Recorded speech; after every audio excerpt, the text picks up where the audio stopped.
Looks like she's doing things.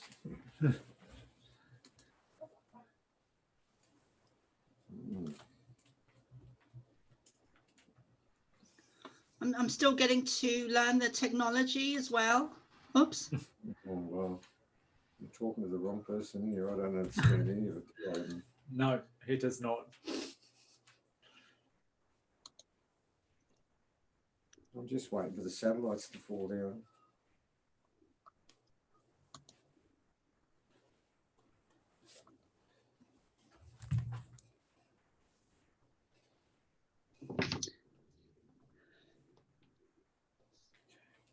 Is on silent.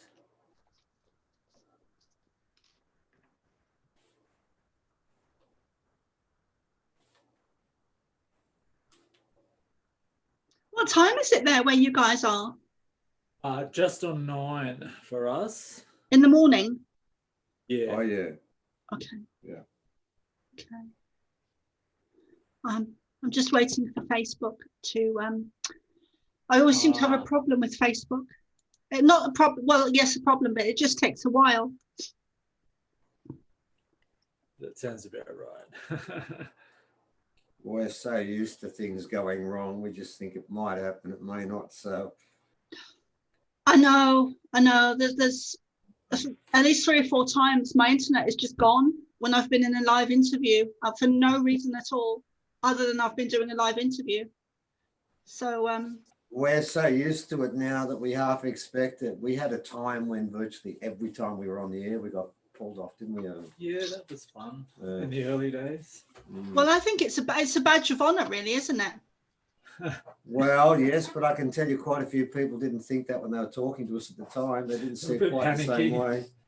No, I know. At one stage, we were so used to it. We used to be announced by saying, people would say, there's a very good chance we're going to be cut off. So here we go, didn't we? For quite some time, we were being cut off every time we spoke.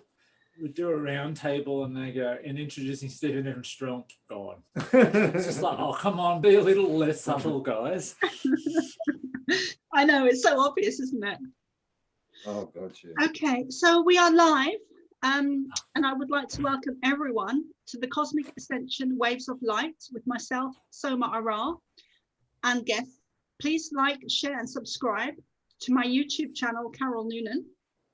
Join the Cosmic Ascension Waves of Light group on Facebook and the Great Awakening of Humanity 2020 group on Facebook. Today's date is the 21st of October, 2020, crazy year. And I have to apologize, I am chewing and it is Nicorette's because I'm having my another attempt at giving up smoking. So I've 2 amazing guests this evening who I'm so thrilled to be here. Steven&EvanStrong, who I first heard about a couple of weeks ago, well, about a month ago now, actually, when I was doing an interview with Mary Rodwell. And she mentioned to me, she mentioned both of you to me. So I looked you up and I watched some of your videos. I've watched quite a few of them. And I'm fascinated by and very interested. And I felt compelled to get in touch with you. So she was telling me about the 21st of December and the box. And I am a channel for the Pleiadians. And I have been since 2009, 2010. And I started to channel the Pleiadians consciously. And then I began to do shamanic courses where I began to have memories of having connected to them as a child. So I think that there's I don't believe in coincidences at all. So I think it's very interesting that Mary, that she mentioned your name. So I think she was very intuitive and insightful. She's read my book. She's actually endorsed my book, which is The Pleiadian Child by Caroline Noonan. But I just would like to read out your bios because I'm just so delighted. I'm thrilled that you're here. So thank you very much, guys, for taking the time out. I would like to introduce Steven&Strong is a secondary school teacher with a background in archaeology and education. He was involved in the formation of a graduate diploma of Aboriginal education for the New South Wales Department of Education, writing units on traditional law and contemporary history. He also co-authored the highly successful Aboriginal Australia, a language and culture kit. Evan-Strong has a background in anthropology and Indigenous cultural studies, counselling and meditation, with a bachelor's degree in social sciences and graduate studies in psychology. Evan has worked as a researcher for the Northern Rivers Area Health Service, a social worker, teacher's aide, and a funeral director, which I'm sure was very interesting. They have spent many years learning, living, and or working with the Bundjalung Language Confederation, Northern Rivers region of New South Wales, the Ramindjura, South Australia, and the Gumilario peoples, Northern New South Wales. They operate under the doctrine of Wiritujin, black fella, white fella dreaming, in remembrance of Kanu W, spokesperson for the Ramindjara. They work with a diverse informal network of independent researchers, original custodians, elders, patrons, supporters, and friends. They are based near Byron Bay. So welcome, Stephen and Evan. It's our pleasure, and we appreciate the fact you tried to read out some original names. You probably found out the original language is the most difficult on this planet. Just for those who weren't sure exactly what you were saying with those different tribal names, we'll just help you out a bit because we can speak them. The tribal names you were talking about are the Ramindjeri. They're the people who believe in Wiritjin, black fella, white fella dreaming. And the other tribal groups we've worked in a lot, are the Gamilaroi and the Bundjalung. I'm not having a go at you because virtually no one can speak original because it's it's the most difficult language on the planet. When you put 5 vowels together, 5 consonants and then 3 vowels after that, it gets tricky. So well done for trying. Oh, thank you. I was laughing at myself because I knew I was. We were too, but in a good way, because everyone who does it, we know when they start reading original names, we think, oh, this is going to be interesting. We'll see how you go. So how long have you been an archaeologist? By accident. I wasn't an archaeologist. I was actually involved in the New South Wales Education Department, and I was involved in writing the Aboriginal Studies for the higher school certificate. And I was a teacher. I've been a principal. I've been a head teacher in high school. And over a period of time, I worked in a place called Moree, and Evan was there too, of course. He had no choice. And it's primarily original. And I got to work with original people. I helped write the course. I got involved in running quite a few activities in Moree that to do with original culture. And what happened was, over a period of time, I got on really well with the original kids, and then the parents started sharing things with me, and I found out that the course we had written for the state was wrong. So what happened was, further down the line, they did a rewrite of the whole thing, and I went down to Sydney and explained, well, we've got to rewrite the whole thing because everything you've written there is incorrect. Well, that began a rather long and interesting argument with the head of education for New South Wales, and about 3 days later, I resigned.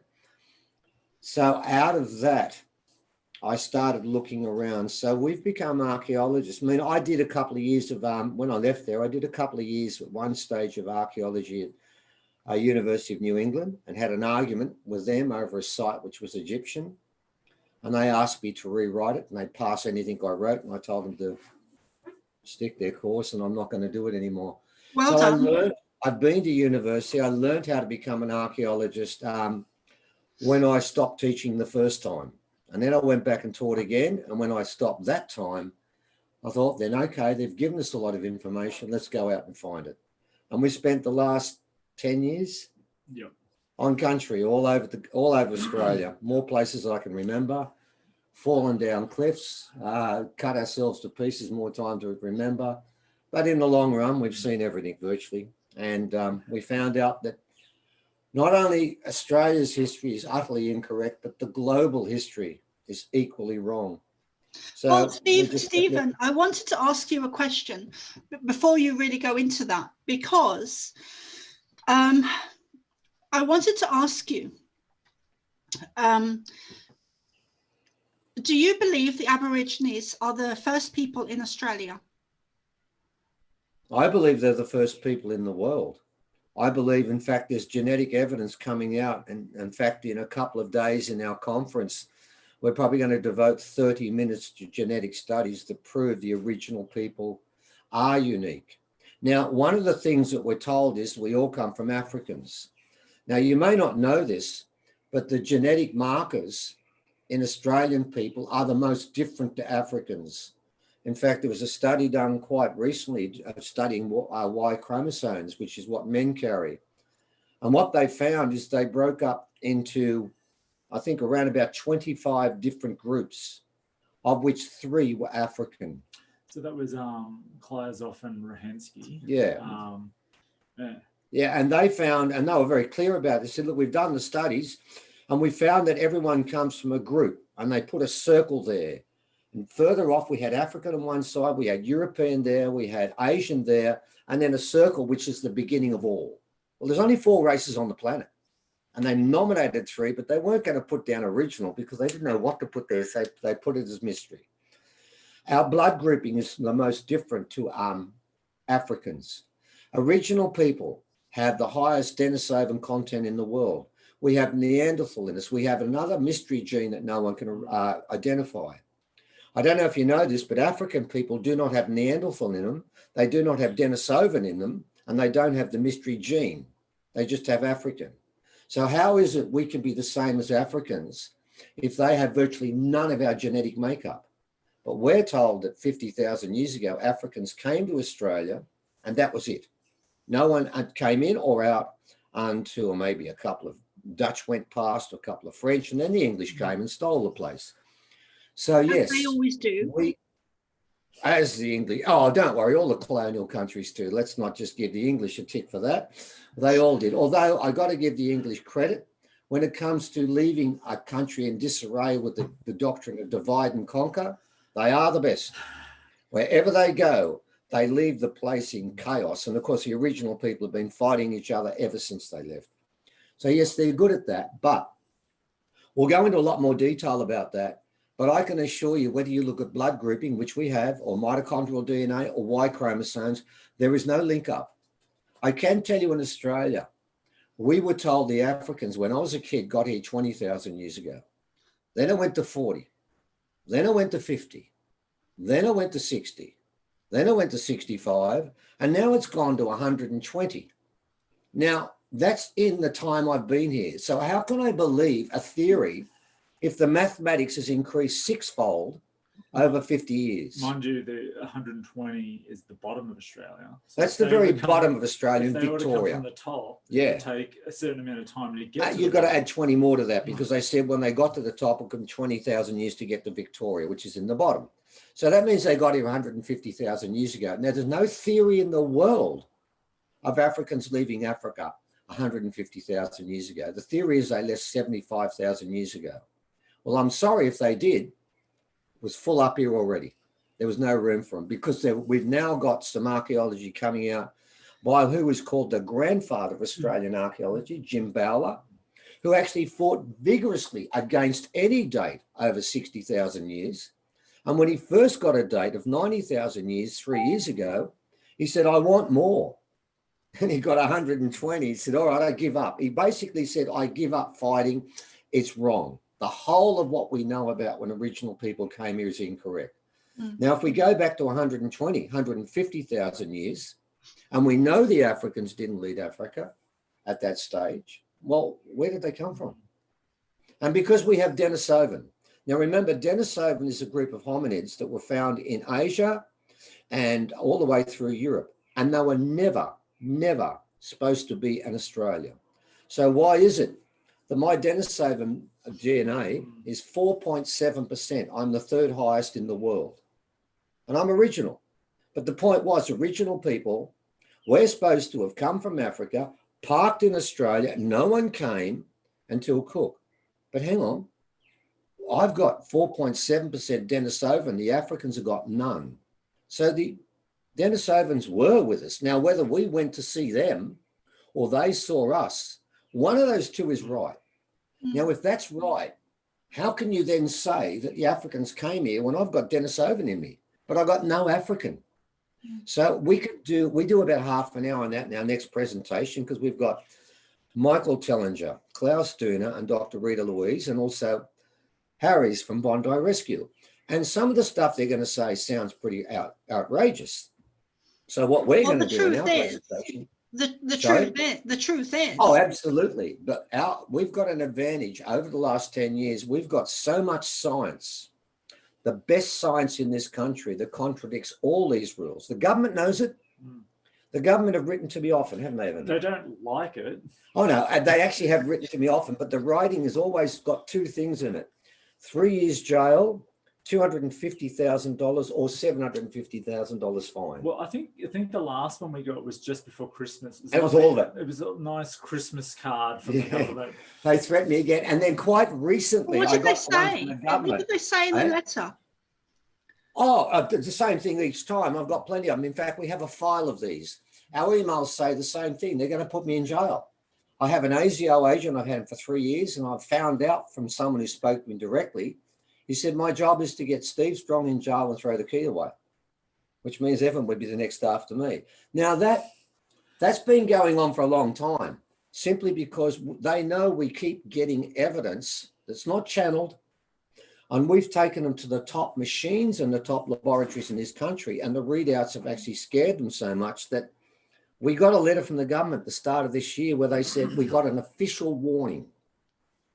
And in it, they said, after much consideration, they've decided not to take me to court for all of these so-called mistakes and errors I've created. But then they said this: we reserve the right at any future day to change our mind and take you to court. So they were giving me an official warning to say, we're not going to take you to court, but we might if you don't shut up. That's what it meant. Yeah. So, yes. I just want to say, Stephen, that I saw something the other day where they had forced a gym to the gym was forced to close, but the guy had actually opened it.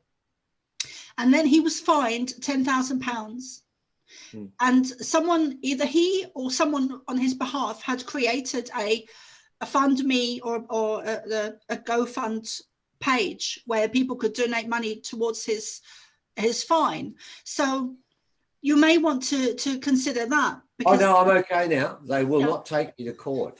See, we'll show you soon why. Yeah, there's a reason. There's a reason why they won't take me to court, because we found what we know is a Pleiadian skull, and it was reconstructed. We found 4 of them in Australia, and it was reconstructed by the guy that used to work for the Australian Museum that worked with skulls. And then the final part of it was done by the guy that does the models for Alien and Predator. Right. They together put they put the skull together. And the day that skull was created, I know for a fact that the representative from the government was on the phone to one of our people. When they saw it, there was a huge sigh. Like, oh my God. They can't take us to court because I'm just going to hold the skull up and say, this is what they're trying to stop us seeing. And when anyone in their court sees that, we don't go to court, we don't go to jail. They won't put us in jail simply because of the fact those bones have now been reconstructed into a head that's never been seen on this planet anywhere. That's amazing. They know that. That's amazing. Well, we can show it to if you want. Yes, please. I'd love to see it. Okay, how do you know it's one. Pleiadian? All right. We have the remodels here. Now, what I'm going to do first is I'm going to show you us. There we are. Okay. This is a Homo sapiens sapien. Now, I'm going to use that later, and I'm going to use that as a comparison. Now, I'm going to show you part 1. Now, I've been to a burial site where this skull has been completely put together. Okay. I've seen it. I've seen the complete skull. And by the way, that site's been closed down forever by the government. I'm now going to hold up for you the skull we've got. Now, can you see that's the face there, but can you see what happened to the forehead? Yeah. There isn't one. Yeah. And see the shape of the head, how it runs backwards. You'll find that 95% of that brain is positioned below the eyes. Yep. About 80% of your brain is above your eyes. Now, that is a completely different skull. Now, what's scary when I show you the inside, there's no back suture. So what we have here is a being that has two sutures or none. But can let's you go just hold further. up the front of it, Steve? I'm going to show you the complete front. Okay, Here's thanks. the remake. Here we are, and here's what we have. Now look at the size of the eyes. Yeah. Look at the size of the shape of the nose. Now I'm going to hold up the sapien for you. Look at the shape of the nose there, and look at the eyes. Yeah. Now, I've got them in the right angle now. Now, what you've got are two different beings. Now, look at the back of this skull. Can you see where it's widest? Right at the back. Now, look at the sapien. It's not wide at the back, is it? It's in the middle. So what you've got here, and here's the interesting part. Look at the brain size of the two of them. Right? Yeah. This one has got more brain size. This is about 16 to 1700 cc. Right? Now, Denisovans are about 1550 cc. Neanderthals about 15 to 1450 cc.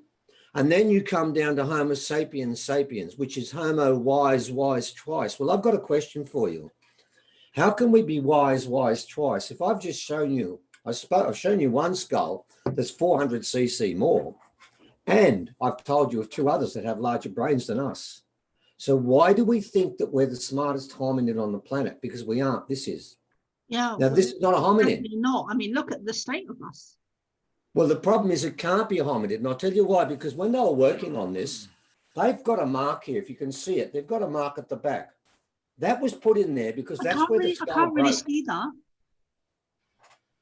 Just wait for the camera to focus a bit. Can you see the mark there? The skull, the mark they put up there. Yeah, I can see it Right. now. Yeah. That's on the descent, way down.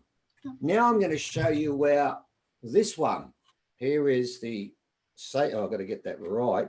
I'll get around the other way. They haven't really marked it in that well, but it's there. The joint where the skull goes down is on the top. This is further back. Now, the reason they put that there is because that's where that skull piece was broken. I've been onto another site where the skull is completely intact, and you can see pictures on our website. And what I noticed is both of them flared back. Now, I want you to think of something. If this has no sutures, and look at the shape of that body there and the head, what woman would voluntarily give natural childbirth to a child that doesn't have sutures that flex and is wider? That is 17 at the cross there. We are 13. It is 4 centimeters across, and the head will be coming out first, and that will come last. You know what every woman will ask for? Cesarean. It would nearly kill you to deliver that. Yeah. So that particular skull, when that was put together and the government saw that, I got an official warning saying they're not going to put me in jail, but they might later. And I've heard nothing from them since. Simply because if I do hear something from us, they're going to have to take us to court. And I'm happy to go to court because this was put together by the gentleman that worked at the Australian Museum and worked in the fossils department. So, by the way, he doesn't like the Australian Museum, does he, Evan? No. And he was very happy to put this together for us. And he was ecstatic to see how it came together because he said this is going to destroy everything they've got in that museum. Mind you, there was another skull that he was working on. It was found next to this one, and he was able to determine that it was a Homo sapien archaic, which they haven't found anywhere else in the world other than Africa. Other than Africa. We thought it was a Denisovan.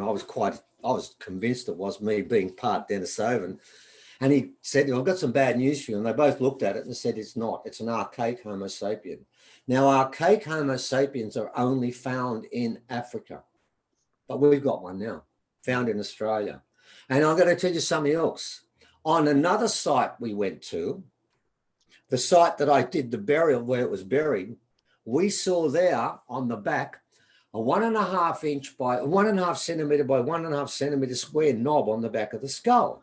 Now, I didn't know what that meant. I had no idea. But when we went to the professor who gave us those skulls, because he'd been to the government said, oh, that's a Homo sapien, don't even look at it. He gave up on it. He gave it to us. I told him about that. He said, oh my God. He went and showed me a picture. And he showed me, he said, look at the back. He said, that's the same mark on the back of that skull. He said, that's Neanderthal. So what have we found in Australia? We found a Neanderthal, we found an archaic Homo sapien, and we found a Pleiadian. And the government knows about this. And Stephen, can I ask you, how do you know it's Pleiadian? Oh, there's two ways. That's the most important part. Yes, it looks different. No, it doesn't have 3 sutures, which means it can't be a Homo sapien and it cannot be a hominid. Do you understand that? All hominids, that's how come hominids, Lucy's got, I didn't bring Lucy. I've got Lucy here. Lucy's got 600 cc. We've got 1300. How did it grow? Because we've got suturing. Why don't monkeys and apes get their heads? Why don't they get bigger? Because they've got a sagittal keel on the top and it will never expand. By the way, we're supposed to be related. Think about that. Our heads can expand, theirs can't. Now, how do we know that's an alien? 2 reasons. Number 1, eye size. The eyes of that being are 46% bigger. Therefore, it is not designed to come out during the daytime. That's unusual. All hominids come out during the daytime. Why has it got different eyes? But secondly, the most important part, I was lucky. When I was at the burial site where we had a complete being, right, a complete one of these, I picked up its humerus bone, which is the one that goes from here to there. Your humerus bone might be 29 from there to there. A basketballer can get up to 32. A gibbon can go to 35. This one, when I picked it up, it was going down to there and there was no elbow joint. I measured it at 43, which means it's got to be at least 46 at the minimum. But here's the problem. The bone was thinner than mine. It was no wider at any point than 1 inch. Yeah. Now, here's the problem. With a gibbon, they have a massive arm, but they have a thick arm because they use it. You got me on that? That's their major limb. So when nature makes a massive arm, it's got to be used. Well, this can't be used. You can't play tennis with it. You probably couldn't even catch a ball properly with it because it's so thin. There'll be so few ligaments and muscles on it, it wouldn't work. It's that simple. That arm is the giveaway. Now, what I've got together are 3 things. No sutures, nighttime vision, and arms that don't work at this gravity. But if I halved the gravity and I took away the shine of the sun, it then works. That's a fine being. Now, it could be a mutation, but we didn't find one of these. We found 4. And in different geographic regions. Different areas. One is in the desert in South Australia. One is on the coast, was found near a headland, and 2 were found near the Murray River. That's 3 different locations spread over 4,000 Ks. No, I'm sorry, boys and girls, it wasn't not a mutation. And plus, in the first burial site, the front 2 teeth were taken out of this being. That is the same initiation in that area until Cook came. So this thing was not a mutation, it was given ceremony. Why would you give ceremony to someone who is intellectually retarded and can't help the group and can't go and hunt and stuff like that, and buried next to a Neanderthal? And it was a burial site. And they were buried on a ridge that would have overlooked the Murray River. But the Murray River left there 60,000 years ago. But Stephen, I'm still trying to get my head around how you know this is Pleiadian, because that's so because of the fact, there's another reason. The main reason. How do I know this? Because as we were driving towards this particular site, actually we're going to a place in Victoria before it was locked down, and we were meeting this academic who was going to talk. We'd been told he had the same skull as us. He wanted to give it to us. So we're driving there. I got a phone call from one of my elders, and his name was Wirichin. He said, "You're in the car right now, aren't you?" I said, "Yeah." He said, "You're going to see some person about a skull, aren't you?" I said, "Wirichin, it's none of your business. You don't even know about this." He said, "I do." I said, what do you mean? He said, I know you're going to get a skull. He said, I'm going to tell you two things about the skull, and this is how I know. Was he a Because my friend, elder Stephen? No, he's an elder. Okay. I'm part of tribes, and we have elders, right? Yeah. He's one of our elders, right? Wirichin. That means black fella, white fella dreaming, which you were reading out before. He said to me, number one, he said, when you get there, you're going to find that this skull come from the Wimmera region, which is a small little section of land that's found near the border of Victoria, New South Wales, right? And it's only 100 k's across. It's just a small area. It's not a state. It's just an area. And he said, the second thing you're going to find out is this is the sun, one of the sons. This skull is one of the sons of Biami. Now, Biami is our creation spirit. We don't call them gods. We call them sky heroes. Biami came from the Pleiades. Now, you've got to remember, in Australia, we have dreaming stories for over 500 tribes, 500 tribal estates. There's only one dreaming story that goes to every tribe in Australia. The seven sisters of the Pleiades. That is the one dream. Who's that by? Can you hold that up again, Evan? Manya Andrews. Right. By who? Back to front. Can you hold it closer? So yeah, it's the common. Okay. It is the common and the only story that every tribe keeps together. Many times when elders would bring me up, I remember one, Uncle Jerry would always say when he finished, don't forget, my grandmother told me the Pleiadians are our brothers and sisters. All of our elders know the Pleiadians came here. Yeah. We found their skull. It's as simple as that. I think this is amazing. I got to finish this story. Is when I got to the door, this guy came out, this professor came out with a skull in his hand, and the first sentence he said, because I said to Wirichin at the time, my God, Wirichin, yeah, we are going to see a skull, but you really committed yourself here, mate, because if he doesn't say that place, you're done for, you're wrong. First thing that guy said, I didn't prompt him, he said, here's the skull we found, and we found it in the Wimmera region. Now, he didn't know I was going to see him. So how did he know that? He knew that because the spirits told him two things. Number one, secondly, it's Pleiadian. Why? Because Biami, all of our, in fact, in Australia, no other aliens are allowed here bar Pleiadians. That's the rule. That is the rule. We all know that. All the elders know that too. No Syrians, nothing else comes here. They're not allowed here.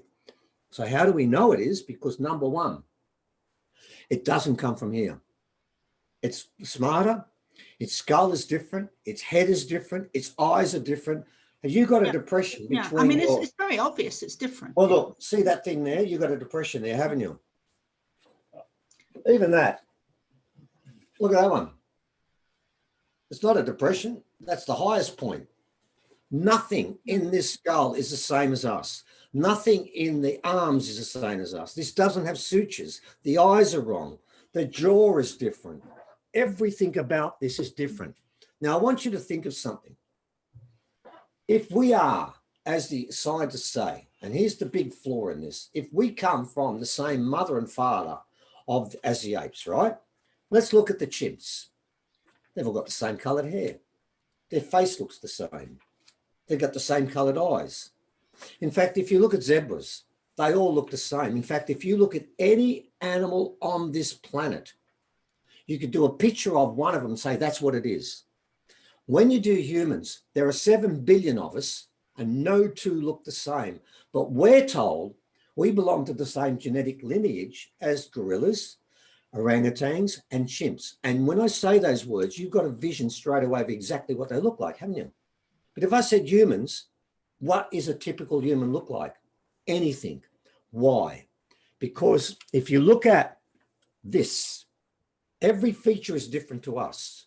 Then you put it with a Neanderthal or an archaic Homo sapien, you have the potential for your skull to look in any shape it wants, any size you want, and any color you want, because they're so different.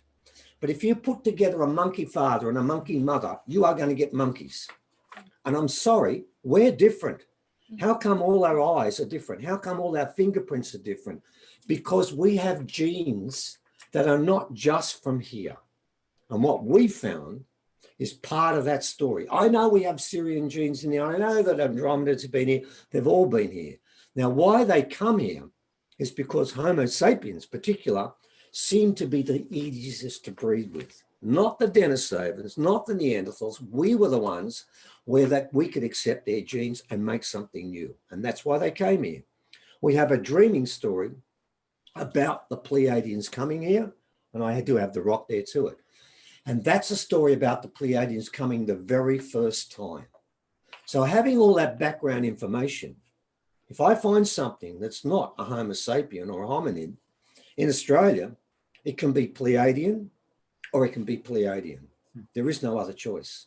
So that's how I know, because that is what we as original people knew to begin with. And now we have the science where even the government won't lock me up in jail anymore because they don't want to go to court. But what they have done, they're very clever. That skull I've shown you, that's the makeup. I've got the original here. I'm the only person in Australia that is allowed to keep in my house these skulls. And do you know why? Because number one, if I take them out the front door, I will be arrested and put in jail. If I get them tested, I will be arrested and put in jail. So see what they've done? They've set it up in a way where they're not going to get me to go to court where it could be shown. But what they've made, I've got academics in Australia right now are ready to work on it, to use OSL, to use tooth analysis, and they are ready to do it today. What is He's already OSL? said yes. Optical stimulated luminescence. That's a more sophisticated way of dating when you don't have carbon-14. Yeah, because carbon-14 runs out after a certain time Yeah, period. this can take you to hundreds of thousands of years, which is what that is. He's even looked at it. This is one of the top academics in this country. I can't say his name. I'm not allowed to because he's not allowed to do it. First thing he said, it's not a Homo sapien. I said, well, hang on, mate. The story in Australia is Homo sapiens came here and populated this place, nothing else. He said, yes, I know. He said, but it's not Homo sapien. I said, what does that tell you? He said, well, that's wrong. Well, we both that know guy's that's not true. It's not true. He said straight away, no, our history of just Homo sapiens is coming is wrong. Now, he wants to do this. He wants to measure it. I want to do science, proper science on it. And who's stopping me? The Australian government. I'm now legally in a bind. Well, I can't take it outside, but I can keep it here. I can keep it here. And if you come to my house, I could show you the proper skulls. But I can't take it outside the door because I'll know that. And when we do something, believe me, we did something recently, and within 2 days, the Australian government were threatening someone in Britain with something we gave them and threatening to take them to court. So don't worry, our Australian government works very quickly when it wants to put us in jail. But when they want to analyze it, we've had that skull for a year and a half. And all we want to do is do proper mainstream their science. And the reason they won't let that happen is they know, and anyone who's looked at the skulls, and you should see the pictures. If you go to our website, you'll see the pictures at the other place when it's intact completely. So we didn't make it up. They had those 8 bones plus 50 pictures from 3 other sites when they made that together. So they had 3 other sites of beings laying in the ground, plus that. So when they made that face up, no one's going to tell me, oh, mate, they didn't have enough to work on. They had plenty. And when they looked at it, they both said the same thing to us, didn't they, Evan? It's got no sutures. Yeah. They kept saying, what are we dealing with here? Because it means it cannot be given birth by a woman, a Homo sapien woman, nor a Denisovan woman, nor a Neanderthal woman. So that's the point. Yeah, plus then you look into Dr. Artie Siskela-Clark's work in America with the Cherokee. Yeah, the moon people. And the moon people were very thin and they had massive eyes and couldn't come out during the day. It was too bright for them. Too bright for them. And they'd only come out at night, and they were incredibly wise. And there's a story, the one day they left, I remember there was a record where the Indian people said when they left them, there was a sadness that hit them that was like no sadness could ever be on this planet. They were so disappointed when they left them, because when the Cherokee got to their land, it was already been farmed. But they'd only come out at night to farm. Now think about it, only come out at night. Look at those eyes. You take them out in the daytime, unless you've got sunnies on, man, you're just going to walk around blind. There's too much light coming in. Those eyes are made for nighttime running. Yeah. So yeah, we know what they are. The government knows what they are. Mm. So we have evidence, and that makes a difference. Which That means makes a we're more huge of a difference, because I just want to share a couple of things with you. So I started to channel the Pleiadians consciously, I already said this, in 2009, 2010. And I was living in west coast of Ireland, and in a rural place just on the beach, a minute's walk from the beach. And I had just separated from my husband, and I just wanted to take some time out for me to get my head together. And I was just downloaded with a whole load of information that I've actually put into a book.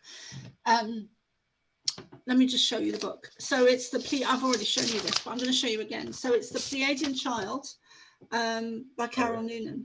And one of the things that they actually showed me as a child, because when I started to channel them consciously, and then I did shamanic courses, and I began to have memories of having connected to them as a child. One of the things they showed me as a child, which I always remembered, I just didn't remember it was them showing me, was that dinosaurs walked with man. Yeah. Now, when they showed me this as a child, I didn't know it was them, and I just told them to go away, because I said that's crazy, that no, I don't believe that. And then they told me again in 2010, 2009 about dinosaurs walking with man.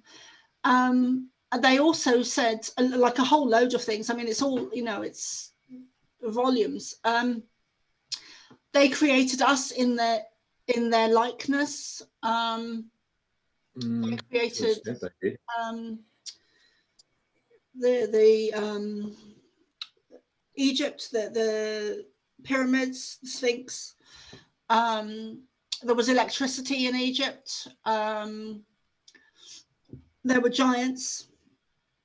At the time of Atlantis, the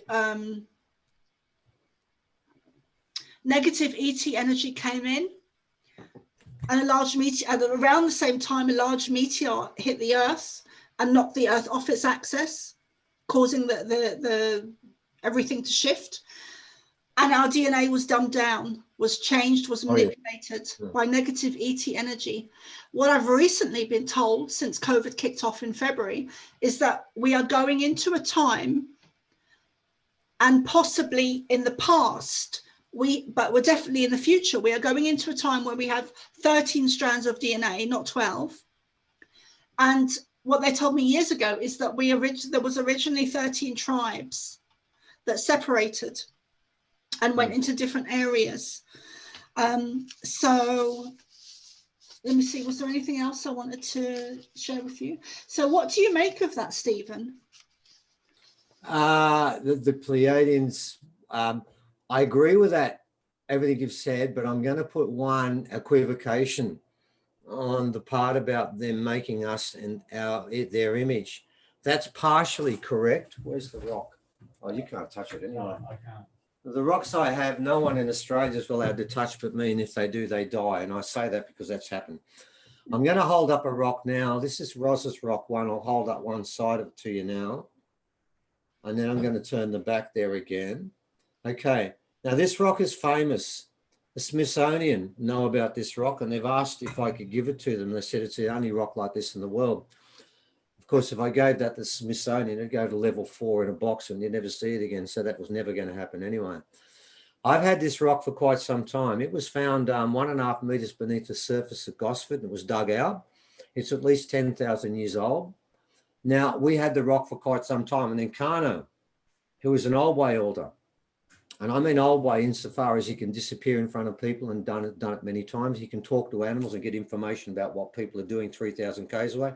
I could spend a day talking about what he can do. Anyway, one day he told me what that rock stood for. And he told me this rock is the beginning. And he said what happened was, this is a story of the goanna. Now, we talk of everything in terms of animal totems. Now, the goanna represents wisdom, not the rainbow serpent. A lot of people think that's wisdom. No, that's creation. But the wisdom comes from the goanna. Now, the goanna was the Pleiadians, and they came in a ship. Now, this is a part that people need to understand, and I make this clear a lot of times. we as original people, we sent up two totems, the crow, which is very smart, and the eagle. Now, the eagle is Kano's totem. And we stopped the Pleiadians from landing. They have technology. We have magic. And they came here to learn from us. I want people to understand. They came here because there's something worthwhile in this. I know we've got a lot of rubbish, but there's something they can see that we can't find now. As you said, it's been dumbed down and taken away. That's when we linked into magic more. So what happened was there was a fight, and it was a stalemate. They could not land because of our magic until the crow realized that the Pleiadians should come and join with the goanna and fought against the eagle and lost. And then the Pleiadians came here. Now, what happened then was the crow had to give the goanna something for the victory. Now, in today's society, when white people fight and other people fight, we wipe out our enemy and destroy them and rape the kids and rape the children and kill the kids, the whole business. That's how we do war. In those days, it wasn't done like that. Most battles in Australia, men very rarely died. We had a different way of fighting, a completely different way of fighting. There were rules about that. It was more like a game of football than it was a war. Anyway, in the end, he gave the goanna his claws. And with those claws, he scratched in the laws of the Pleiadians, which are on this rock. And then Kano said, and then the Christians took that story and turned it into the 10 Commandments. And he said, but this was the commandment given to begin with. The Christians took this story and changed it around to a mountain, which is where the battle took place. And then the fire, which is the claw of the eagle, cut into this rock. And this rock has technology in here. At the back there, you'll see what's called an infill. That's 10,000 years old. And that was stuck in there and still stays to that day. I'm sorry, darling. Can you just hold that closer? Yeah, that's an infill. A geologist who has he's actually a geologist, head geologist in the university, said the infill is amazing. It's there, the infill there. And there is a second infill, which you probably can't see. I'll try and hold up, but there's stories about it. It's over there. In it is a piece of metal. Now, what's metal doing inside an infill in Australia? Because Australian Aboriginal people never made metal. Well, that's a lie. They did. Australian Aboriginal people had technology better than what we had today and gave it up. This is part of the Pleiadian story. Now, from that beginning, the Pleiadians then had the right to live with us, and they did. And I've just shown you some. We've been to 4 sites where we found the Pleiadians. Now, those Pleiadians we found with their heads going back like that, they are Pleiadian. They are not a Homo sapien and Pleiadian. They are the pure mix. But remember, they are buried with us. And I can tell you, these ones I've got there, they had kids. And those kids weren't quite the same as them. Their forehead would have started to shoot up a bit more, okay? And the head would have got narrower. But we haven't found the hybrids yet. What we found is 4 of the originals, the original Pleiadians. And we'll find, I'm sure down the line, the hybrids will start to turn up. And from that beginning, this is the amazing. original people then went. This is amazing. Well, we went out to the rest of the world and we gave everyone, you know how people have all got what's called junk DNA, right? Well, they call it That's junk. not junk DNA. Junk That's DNA. Pleiadian DNA. Yeah. Yeah. It's definitely not junk DNA. They just. Oh, it works. It works, but it's been turned off. But that DNA that all humans have, that's why original people were told to go out to the rest of the world. Now, we do know now in America, everyone knows there was a group there before the Asians, and everyone knows they were original. That is very common in America. Graham Hancock's doing that big time once he found that out of us, didn't he? He's picked that up. There were even 2 or 3 sisters in Terra del Fuego left from that population group, and they made that doco in the early noughties, I think. Yeah. And they were still alive. They were about 90 something. They were original. And the Ainu from Japan. We got pictures of an Ainu elder that was taken by Herman Klatch. And I got to tell you, we've actually had talks where we've said to people, you can have $200 if you can nominate to within 100 Ks where they came from. And everyone in the audience has written down Armen Land, Cape York, Australia, or Papua New Guinea. It's from Japan. It's from Japan. And when you look at that picture, Evan's going to try and find it now. It's right towards the back a bit more, Evan. You'll see that he looks so Aboriginal, you wouldn't believe it. Did you know that they did a mitochondrial DNA study in India by Dr. Rao about 4 years ago, and 7 people they found weren't Indian. They were Australian Aboriginal. Their mitochondrial DNA signature was the same. There is a Japanese person. That's how they did look before the Chinese came across 3,000 years ago. Japan was full of Ainu people, Well, that's Aboriginal people. Yeah. Yeah. They were full of original people. Now, the original people, you'll find DNA in India, that's mitochondrial, which is original. We have skulls in America, which are original. We found that the Denisovans that wandered all over the world have the highest content. We have the highest content of their stuff. So where they've wandered, that's us too, because it's our genes inside them. We cross with them. We spent time with them. We spent time with the Pleiadians, and we spent time with them. Now, the Africans, they got no Denisovan. They had nothing to do with them. And they've got no Neanderthal. But remember, they told us all different types of humans came out of Africa. So what they're saying is, Neanderthal came out of Africa, but the whole time they were there, no Homo sapiens had a thing to do with them. But when they went to Europe and everywhere else, everyone was with them. You know what that means? They're the youngest, not the oldest. The whole thing is wrong. So what we're trying to do is work out what really happened. So part of this story is definitely the original people were first, and definitely the Pleiadians were part of it. But there's so much more in this, because then there's other parts of Australia that are very important, because they also tell us the story about 2 places you mentioned earlier, Atlantis and Lemuria. And we've now found, how many have we got? We've got 5 rings from Atlantis. No, 5 from Lemuria and 3 from Atlantis. And we found, number 1, they are actually scientifically proven to come from Atlantis. Now, I know that everyone thinks Atlantis is actually mythical. In fact, if you want to check that, Oh, no, it is, because we went to Wikipedia, didn't we, Evan? Yeah. We went to Wikipedia, and Wikipedia said this. And by the way, I did an article and used Wikipedia as my only source. I figure, why not? They're the ones, and this is what they said about 2 things. They said there's a metal from Atlantis that Plato spoke about, Pliny the Elder spoke about, Homer spoke about, called orichalcum. But it's a mythical metal. And it's found in the mythical continent of Atlantis. How do I know that? Because that's the line that came from Wikipedia. But here's the trick. If you go down a little further, there's a picture. Now, remember, they called it mythical. And in that picture, they say, this is orichalcum. Now, I want you to think for a sec. They tell us it's mythical, and there's a picture taken in 2017 of the mythical metal that doesn't exist. But there it is. See, what happened was, in the 6th century BC, a Roman galleon was carrying 83 ingots of orichalcum, and it sunk. And they found it in 2016 and brought it out. Now, how do we know it's orichalcum? Because Plato, Pliny the Elder, Homer, and others describe what was in it. It has copper, zinc, lead, iron, nickel.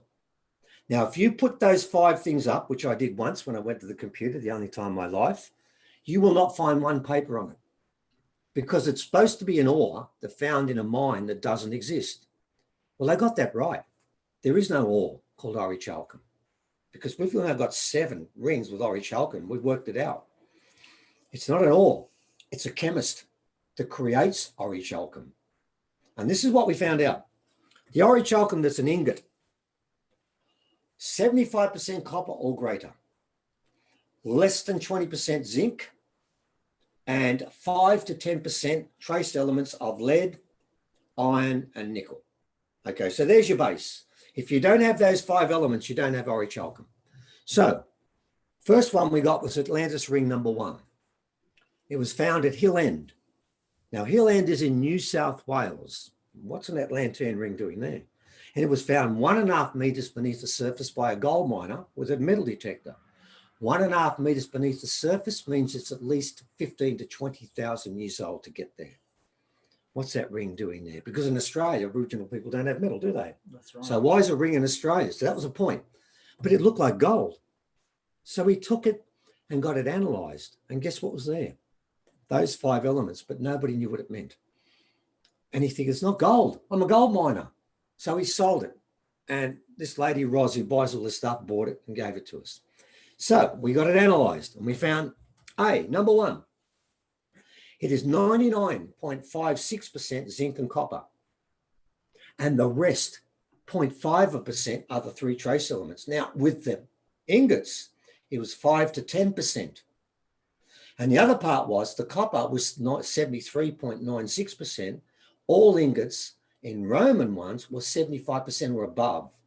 So yes, we do have orichalcum, but the percentages are different, right? Now, with that ring, and you can look at it on our website, and we're going to talk about it on our online conference coming up on Sunday. With that ring, you're going to find there's 2 markers on there. There's 2 markings, 5 of one, 4 of the other. Now, we didn't know what the markings were because this guy... Sorry, Stephen. Can you just share about the conference? So when is this? Where is it? The conference, we're doing an online conference, Evan. What's our address? Our alienancestry.net, and the current one, you want to put a / chapter 5. Yeah, this is the 5th chapter. Yeah. And it's based around the prophecy, which I'm sure we're going to talk about soon. Okay. So what then happens is we look at the 2 symbols there and we couldn't find them. No one knew what it was, but we found out. The first symbol, 4 of them, is the Berber relief for Atlas. Now, have you seen the statue with Atlas holding the world on his shoulders, right? There's a relief underneath, and it's exactly the same symbol as on the ring. And that's the Berber symbol for Atlas. Now, Atlas is the son of Poseidon. There's a clue there, clue number 2. The other marking were 5 rings with straight lines above and below, vertical and horizontal. 5 rings, but every one was a different diameter. Now, what did Plato say about the inner sanctum of Atlantis? It was made of 5 rings of smaller pieces as you went towards the center. So they're the 2 symbols we've got there. 5 rings, the 5 rings for Atlantis, and Atlas, the son of Atlantis. You're starting to think, hang on, what have we got there? And we've got the right chemicals. So what do we find from there? Well, the ingots are different. These are rings, and these rings are magic. I'm not even going to start to talk about what's happened to them since we've had them. Oh, God, I might even come close to it. So the Atlantean rings, let me tell you one thing about them. They are rubbish. They are evil. I want people to understand this. I know people are looking for Atlantis. There's a great quote we put in one of our articles recently, and it goes like this: with Atlantis, look but don't stare. You have to remember, Atlantis destroyed itself. It fell on its own sword, and it misused crystals badly and became a vicious, conquering nation, just like we are today. And these rings have how it started and how it finished within them. And what we found with these rings, basically all they want to do is one thing, Evan. What do they like doing best? Kill. That's all they've tried to do. When and did we've you had find them, Stephen? When did you find the rings? Well, the first one was found at Hill End, right? And when? About a year ago. Okay. Maybe a year and a half now. Yeah, about a year and a half ago. The second Atlantean ring was found in England near a church. It was found by a metal detector, and we've got that one. But when? I'm asking. The second one was found in about 5 years ago. Okay. Now, the Lemurian rings, and I'll hold one up now. Here's one here at the moment. This one here. And by the way, you mentioned giants before. Have a look where my finger is. I know. I've seen, I mean, I have watched a lot of your interviews, so I've seen. Okay. Yeah. Now, this one was found at Angkor Wat. Now, I will tell you the story, how we got this one. And it gives you an idea. It'll give you one example of why I know there's magic in all these rings. This particular ring we didn't know about. Now, Roz bought a ring, same as this. It has the elephant and it has the monkeys, but not the 2 boars on the side. It has 4 animals, not 6. She bought this ring from Angkor Wat, right? I think she bought that one from Israel because they're all over. What happened was all the Angkor Wat rings and earrings were picked up during the Vietnam War by Americans when they went into Cambodia to help them by blowing up the country. And as they left, somebody, and we know it was the same person because two of them were in one site, weren't they, in Thailand? Two were in one site together. He must have gone around the world and just sold them and made money when he needed them. Didn't get much because nobody knew what they were. No one analysed them. So Roz, one night, Sunday night, is holding this ring in her hand, and it tells her, turn off the TV and go to the computer. Now, that's what the ring told her. So she did. And then she was told to type in a site. Now, if it's Vietnam memorabilia, if it's an archaeological site, if it's a historical site, Roz has been there. But she doesn't go to Thai arts and crafts shops that are selling paper and watercolors. And when she typed it up, she said to the ring, what are you doing? Why am I going here? Because it didn't tell her. So she got to this site, and then the ring told her to type in giant's ring. And she did.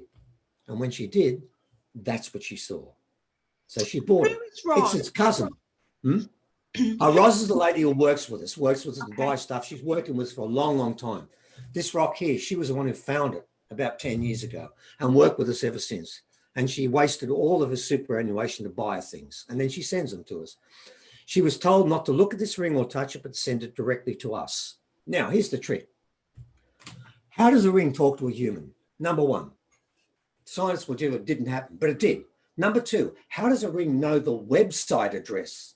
Remember that, not position, but website address, and tell it to a human. That doesn't make sense either.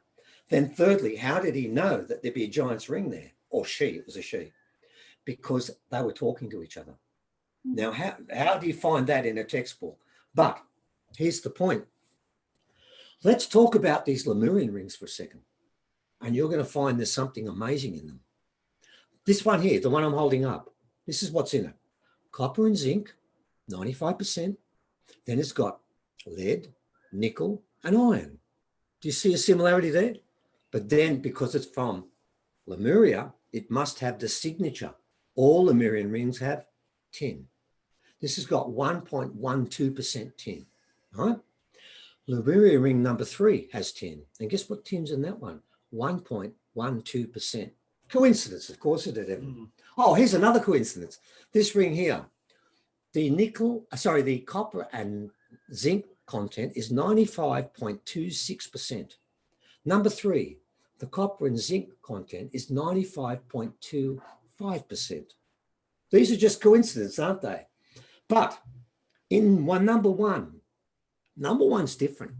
Number 1 has really high lead.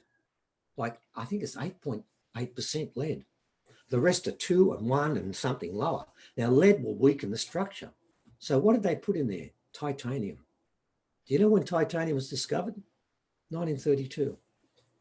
And do you know what it was first used for? 24 karat gold jewelry. It makes it harder than 14 karat jewelry. It's the best hardener, strength to density ratio of any metal, any element in the world. But they put it in there. But here's the point. They put it in there thousands of years ago. We only discovered it. We only first used it in 1932. Well, so there's a problem there. There's a problem because what is that element doing in there when they don't know about it? But it gets better. Hello, we just lost the whole thing. Oh, no, we didn't. It does. no, It gets better. When you go to number 3, number 3 has 32% zinc. That's going to weaken the structure. So what did he put in that time? The chemist, the alchemist, not the miner. He put in chromium. When was chromium first used? By us. 1900s again, not before. We didn't know it existed, right? We didn't use it in metal. Sometimes it was used in paint, but not in metal. Well, they put in 7.07% chromium to harden that one. So we're getting a pattern there. With the Lemurian ones, it's more refined. Now, when we come to, where's the ring? Oh, I'll show you part of the ring now. Part of it's been broken. See this one here? This is called a giant's earring. Now, the reason they're calling it a giant's earring is it weighs over 100 grams. And if you put it on your ear, it's going to tear your earlobe apart. Can you just hold it up to the camera, Steve? Well, there's 2 of them. One's fallen off. It should look like that. That's interesting. Okay. The spirals. Now, Yeah. what's interesting is this.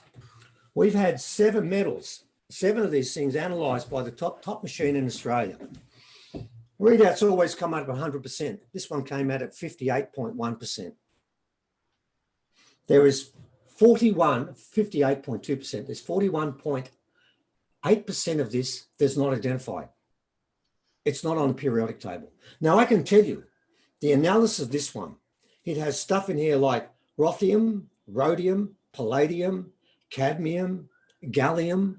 Now, the problem is all those words I've just read out to you were discovered in the 1800s or 1900s. I've got 6 IUMs in here. Now, what are they doing in there? Now, let me tell you about one of them, gallium. Do you know much about it?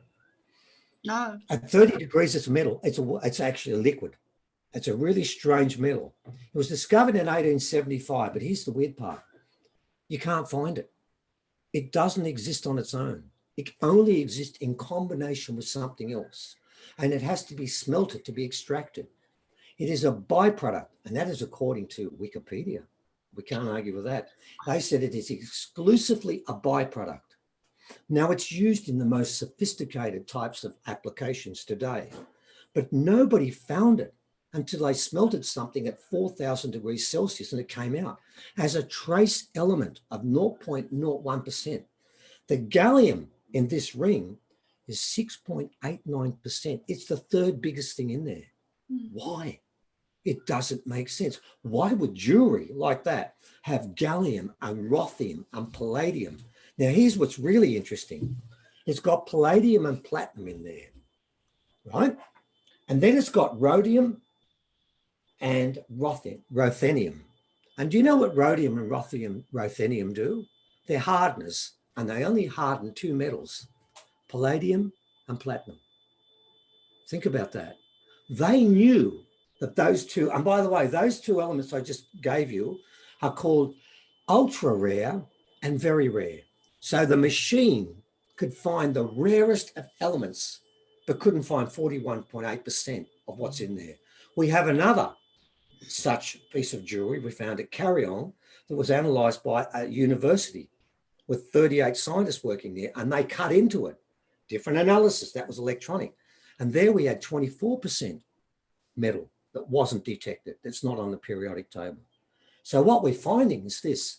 We have elements here, 2. This one I just showed you, which is 41.8% unidentified. Now people say, oh, that's rubbish. Well, I've got to tell you something now. What's a gallium doing in there? That's look at the verdigris on this. Look how old this is. This is massively old. This is not 20, 30 years old. It was found in the grounds of Angkor Wat, for God's sake. There is no way you can have a trace element that is rare, can't be found anywhere on the planet unless you smelt it at 6.89%. I just have to jump in there, Stephen, because I want to say that I know our history, our science, our technology, that we've been lied to about everything, especially our history. And we are much older than we've been taught to believe. And I think what you're doing, I think the work that you're doing is just fantastic and fucking amazing, because you are proving the lies and that everything that we've been taught is a lie within archaeology. And your findings are evidence, and they back up the so-called conspiracy theories. So-called conspiracy. It does. That's the point of this. I remember when I was given ceremony about 10 years ago by, I consider, the greatest original elder that's alive. It's a fair call, isn't it? And there's other people who said exactly the same thing. No one comes close to him. And I was there for 7 days before I got ceremony. This and what's is not his name? I can only say his first name because we as original people can't say his full name. Okay. His name is Kano. You haven't got a picture of him, have you? I think you have in there. I'll show you a picture in a sec. Kano is Ramanjeri. And when I spent those 7 days there and I finally got ceremony, that's him there. Powerful guy. Oh, you're not even close. He's the only person that no one looks at, because when you look at him, what happens, Evan? It looks into your soul. Every person said the same thing, because they said to me once, why don't you look at Kano? I said, oh, give me a break. I'm not going to strip myself like that. And then when they met him, no one would look at him, would they? They were petrified of him. I've heard you talking about him before. Oh, no, he's not like anyone else. He's different. No, I've heard you talking about him before. on Well, your see, here's the point. Yeah, well, here's the point with that sort of thing. When you're dealing with people, because I'm talking about magic, I'm saying that these rings have magic in them. It's very easy for me to say that because I've seen it. Is it I've just seen it happening. negative or is it positive as well? Oh, both ways. Okay. The element, what we found in these rings is this. The Lemurian rings, notice what they use as icons, animals, right? Can There's you animals hold there. that up? Because I can't really see it. I'm trying to get it to focus a bit better. Oh, we're doing the best we can. Yeah. There's 3 animals there. Trust me, if you can't see them, there's the monkey there with the headdress on, and he's got his 2 fists on his side. He's not sitting in there to give you love and light. He's there as a powerful object. You have the elephants with armor on them again, and above the elephants are the pigs, right? And they've all got armor on. Now, this is what I've learned, is if it's got animal icons on it, you can trust it, because animals don't have an agenda, and they work with the rules of nature. When you got Atlantean rings, and I'll show you another one now. Here's number 2. And number 2 has the engraving. You probably won't see it properly. It has 6 icons there that are all the... It's just autofocus. Bugger it. Anyway, it's got 6 engravings on it, and they're Atlas also. So what does this one try to do? The first time we got it, it spoke to Evan and my wife. And what did it ask? What did it want to do? Put me on, please. Okay, put me on. Now, you've got to remember something. All Atlantean rings and Lemurian rings have a major component of copper. What does copper do if you put it on its finger? It leaves a green tinge because it infuses inside you. That's how the rings get inside you, through the copper. Now, I've lost where we're up to, Evan. Yeah, you're talking about the new Atlantean. Oh, the new Atlantean ring. Trying to get a picture of it. Oh, right. Yeah. Evan's going to try and put a picture up. I don't even know whether I can see what's going on there. Thanks, Evan. He's going to try and find a picture of to show exactly what it looks like. Now, what happened with that one is when it first turned up here, Evan was asked to put it on. My wife wanted to put it on too. Now, we've had plenty of rings. We've had rocks. We've had everything. 100 things come through there. Never said that before. There it is. He's got it. Okay. And then what happens is I go and ask the Lemurian ring. I said to the... Sorry, it says I can't share screens. Oh, okay. All right. I then asked the Lemurian ring, can we trust it? I think I need to... Do I need to give you permission or... Yeah, I think so. Okay, let me try and do that. All right. Well, while you're doing that, I'll continue talking. So what had happened was we asked the Lemurian ring, can I trust that ring? And it said no. And I've got a way of asking. I've got a crystal I can ask, get yes and no answers from my rings because I've had them for so long. Just take your word for that. That's what happens. Then I asked the Atlantean ring, would you have killed my wife and my son? Yeah, of course I would. First thing I wanted to do was kill him. And I can tell you the other Atlantis ring number 1, Evan hasn't seen it for 4 months. Have you, Evan? Is that working? No. That's working. Yeah, I can see the ring. Yeah. You can see the ring now. Okay. Cool. All right. Now, Atlantis ring number 1 is hidden, and I'm probably going to destroy it. This ring, the one I've just shown you, it tried to kill my wife and my son, and when I put it on, it tried to kill me. I was getting these incredibly bad cramps, so I thought I had a problem. I thought I had a major medical problem. And I remember we were driving back. I couldn't drive the car anymore, could I? When we'd been down at the carry-on. Yep. You had to drive the car back. I had cramps all over my legs, and I thought, oh, there's number. Yeah, I'll get the other one up for you too. All right. So what happened was I took the ring off. I realized the ring was trying to kill me. And once I took the ring off, the cramps didn't come back. Now, what I'm doing now with it, I'm wearing it gradually, and I'm trying to control the damn thing because it is also incredibly evil. And you've got to remember something. Are these the giant rings, Stephen? No, that little one I'm talking about, that's a giant ring. Lemuria are all giant rings, right? The Atlantean rings can fit on my finger. Like here's the Atlantean ring. It goes on that finger for a period of time like that. There it is there, okay? Is it the Atlantean rings that are negative? This is negative. This is negative energy. The giant ring, here's that one there. You can see the difference. That one fits on there. If I put that finger, the same one the other one fits on. Yeah. There's the room. It's a giant's ring. That one's fitting on easy, right? Now, the giant's rings are completely positive. They do not have negative energy in them. Okay. The Atlantean rings are the opposite. And I'm not, now you've got to remember, there's a reason for that. Do you think that is connected to, you know, I was saying that I was told that at the time of Atlantis, negative ET energy came in and overtook Atlantis.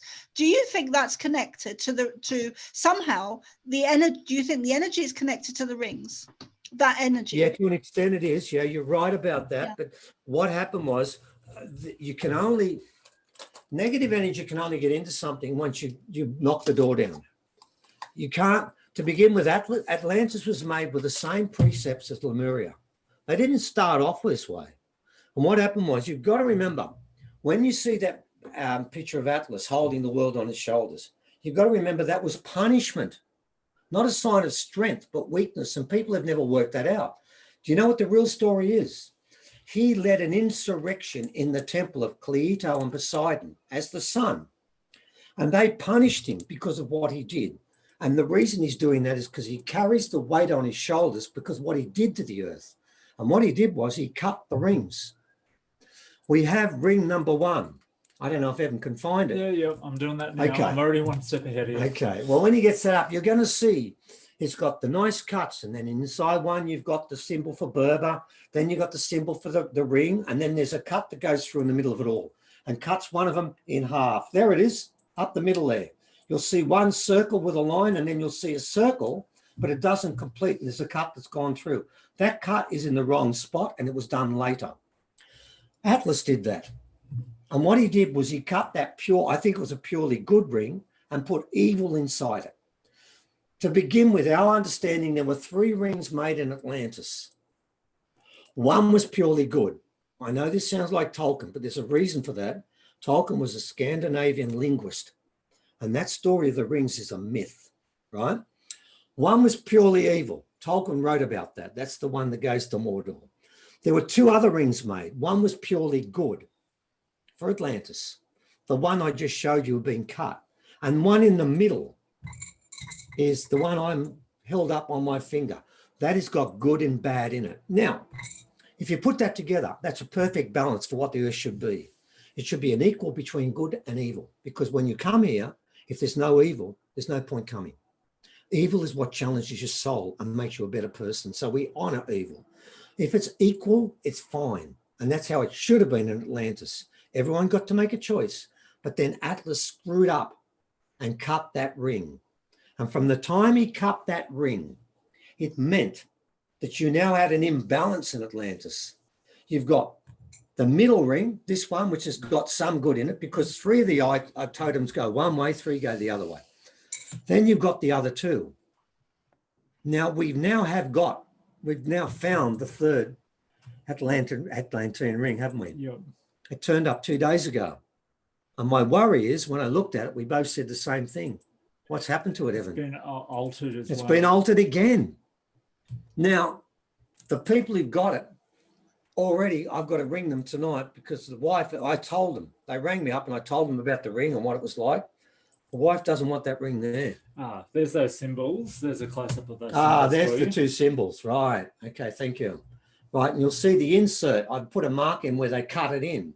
Now, that is why Atlantis fell. Now, Atlas was not working for the mortals. You see what you're on about? You're saying the aliens involved in it. Yeah, they were. But they couldn't do it. They had to get a provocateur, someone to work on their behalf, and that was Atlas's deal. So the Berbers worship Atlas. Atlas destroyed the world, for God's sake, because what that did, it brought evil back in a way where we've all copied Atlantis, haven't we? Right? And we've copied that tradition. Now, the question I've got to ask is, those 3 rings that Tolkien wrote about, I want you to think about something. He spoke about the fact they overtake the person who wears them. They do. And how do they get in? Through the copper. Isn't it clever? The person who made these rings, man, fair income, is better than any chemist there is on the planet. He knew about what gallium did. He knew what titanium did. He knew what chromium did. He knew all those things and put them together, but he's more. He could put together something that was metallic, but was also magic. Is there any scientist who can do that? The answer is none. None whatsoever. So What we have is we have a combination of two sets of rings that represent the two ways we live. You think about the original people and the Lemurian people, my understanding is they live with nature. What did Atlantis do? Build, then take crystals and misuse them, and then start to conquer other countries. Now, that happened gradually. They started with Poseidon and Cleito marrying and putting up that temple. And then Cleito had 5 sets of twins, and the first set of twins was a male and a female, and Atlas was the male, so he got to lead the place. When you go to that inner temple, in the inner temple of Poseidon, do you know what it's made of? Orichalcum. That's all that's in there. There is a little piece of gold on top, and the rest of it is all orichalcum in the inner temple. That's why orichalcum is so important, because it's a spiritual metal that can go either way. Now, the problem we've got is it looks like we might end up, we're going to have pictures, and we'll probably won't be putting the third Atlantean ring up this time round because it hasn't been analysed, and we're still working on that, but it will be in the next week. So it'll be on our next presentation. I'm sorry when to we have that, darling. I'm sorry to interrupt you. I'm sorry to interrupt you, but because we're streaming live onto the Paranormal United Network, so we've got 40 minutes left, and I really wanted to ask you about the 21st of December. Oh, yeah, we better do that. Box. Okay, that's the one everyone wants to hear about. That's why I thought I'd leave it later, so that was people will wait around and listen to the other stuff first. I mean, okay. As long as you can, I mean, carry on with what you were saying, but please. No, we can go to that next. We'll go to that now because you brought it up. It's easy. Sure? Honestly, we've got, oh God, we've done 5 presentations of 10 hours, and we can probably do another 20 before we repeat ourselves. We've got plenty of stuff. Well, I'd love to have you on again, Stephen. So, you know, that there's, Oh, that's great. No, I appreciate that. Well, let's talk about the prophecy. Okay. And we'll do it in a bit of detail to an extent. That prophecy, we first heard about it through Udakai about 3 years ago, 3.5 years ago. Yeah. And who or what is Udakai? Oh, he's an original elder. Don't worry. Okay. There's different names here. Don't worry. We won't go. Look, different elders have told us about this.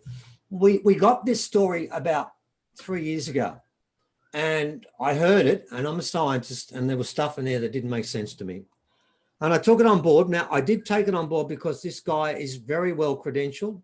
He does know old way people, and he's very knowledgeable in old way stuff. So I didn't dismiss it because some of the stuff he said just didn't make sense to me. What then happened was, I got to say at the start, I was probably 30% convinced. Over the last 3 years, we've heard this story from so many different elders that don't know each other. And when it comes to the first half of the prophecy, with one minor exception, everything gelled up time after time after time after time. So what then happened was... Can I ask you, Stephen? Sorry to interrupt you, but is it just in the Aborigine elders, or is it in different places with elders? Other elders know about what's happening in Australia. They've made comments about the change will happen in Australia. The Hopi have said that, the Cherokee have said that, the Inuit have said that. It is well known, if you listen to the old way people around the world, they will make the comment, it happens, it begins in Australia and goes everywhere. Okay, there has to be a trip switch somewhere to turn the earth on. Okay, now let's go basically, let's go through this slowly. I won't do all of it because we'll do it in more detail on our presentation. But it goes like this. What I was told to begin with was that the earth is coming to a time. By the way, for the last 3 years, we've been telling everyone at our conferences, we knew the pandemic was coming this year. They told us that. And I'll just stop for 1 second and go to Auntie Minnie Mace, won't I? Mm. 5 years ago, I know the story, but please share it for the... Okay, I've got to because it's part of it. It's the same thing. You know the story, but they probably don't. 5 years ago, we had a meeting with Auntie Minnie Mace, who was just on one of our conferences a minute ago, not so long ago. And she told us a story. And then Ev and I were there, and we didn't remember any of it. No. So I can't verify that. But the lady that was there, Lavinia, came up to one of our conferences we were doing when we were doing live stuff before COVID. And she said, do you remember what Auntie Minnie Mace said 5 years ago about the toilet paper? And then Ev and I both looked at her and said, what? Mm-hmm. No. And she continued. She said, oh, you must remember because you were there. We know why we didn't remember, because it's stupid what she said. Because someone asked her, what's the first sign of the change?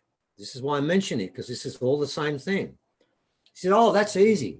She said, it's toilet paper.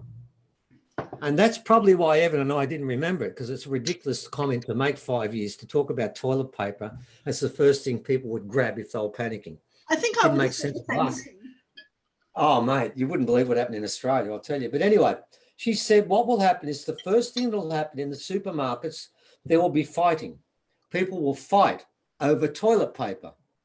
And that's why we didn't remember it, because it's a stupid thing to say 5 years ago. It would never happen. Anyway, she went on to say she told us all to stock up. By the way, she's given us another warning about the second thing to watch for. That's why I'm going to tell you that. There's two parts. You haven't heard the second one, just the first one. Then Lavinia didn't she? Yeah, she stocked up. Stocked up for 3 years and had a room full of toilet paper for 3.5 years, and then thought to herself, Auntie Minnie must have had a senior's moment, and started using the toilet paper, and did, and used it and used it and used it.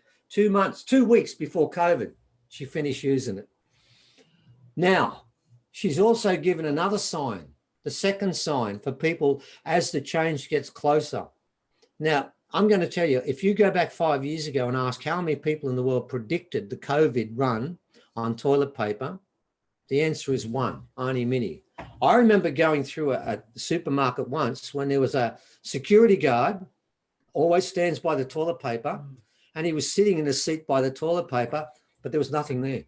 He was just staring there, looking at where he was, saying, my job's to protect this area. I'm going to stay there. So he was protecting nothing, but there he was sitting there. Now, what supermarket in the world would be paying a security guard to guard an empty bench with nothing inside it? It happened in Australia. There were fights taking place. It was toilet paper was being sold on the online markets and eBay and stuff for amazing prices, and people were buying it. Now, I'm saying that because the second prophecy she gave last time we spoke to her, didn't she? Yeah. She said the second thing you've got to watch for is watch the birds. And when they start to do things that aren't right, because they will be sensing it before us, the birds. I just She want to said, share look with for the you- birds.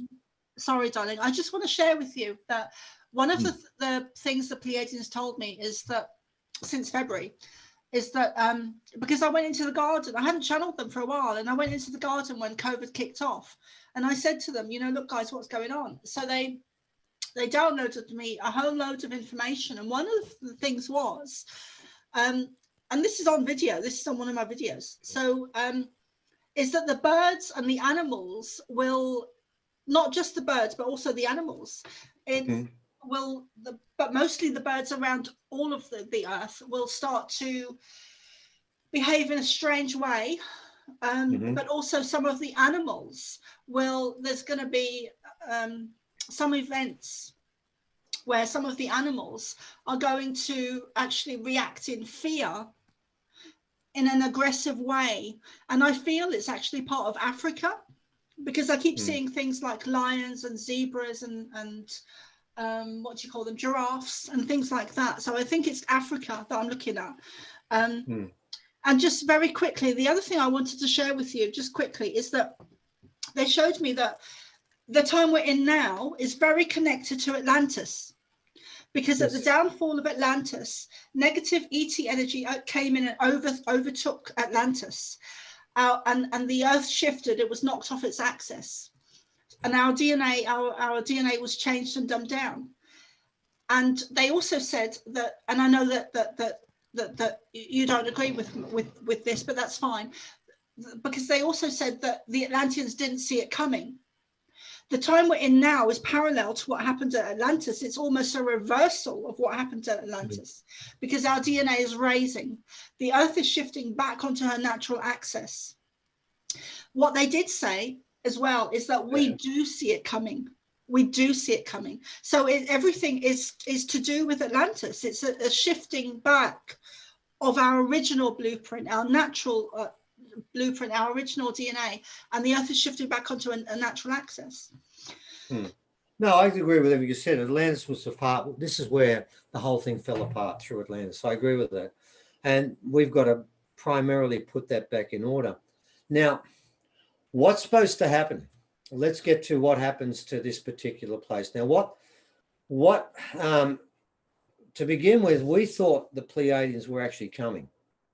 But the first time we got that information, it was a long and involved process. There were little bits of it that weren't, when you get stories that are passed on from person to person, there's variations. It turned out it wasn't so much this person was wrong, their just timing was wrong. The Pleiadians were here, and when they left what the elders call, it's not our word, I wouldn't use this is what they've called it. They left a magic box. Now, their magic box was full of, I should have brought out crystal from upstairs because I've got one of those crystals. I didn't bring it down. It's full of special crystals, not earth crystals, but Pleiadian crystals. And they are the strongest crystals that have ever been on this planet. What the Atlanteans were using was earth crystals. This doesn't come from the earth. It comes from the Pleiades, and it can heal a planet. Now, how does it heal the planet? You would know, I don't have to convince them, most of your readers or listeners will know about the Schumann resonance, and that it normally runs at 7.8, but it's been doing all sorts of weird things. The earth is preparing us, okay? It's preparing us in case we get it right. I'm not convinced this ceremony is going to work, and I've said that every time, haven't we, Evan? Yep. We never stay from that. People On the 21st of December. 23rd, oh, look, we hope it'll work, but I'm going to be very honest from start to finish because there are reasons why it won't. And they haven't been fully negotiated. So that's an issue. But let's not worry about that political part. Let's look at what happens if it does. Now, the story is this. As you know, the North Pole has moved down towards Siberia, and the Earth doesn't spin, it wobbles. The Earth is off balance. You're correct about that. Now, what we're told is the Earth will correct itself, which will be catastrophic, or we clean it up, and we do it from within. Now, the magic box, if it's turned on, can right the Earth and balance it again from within.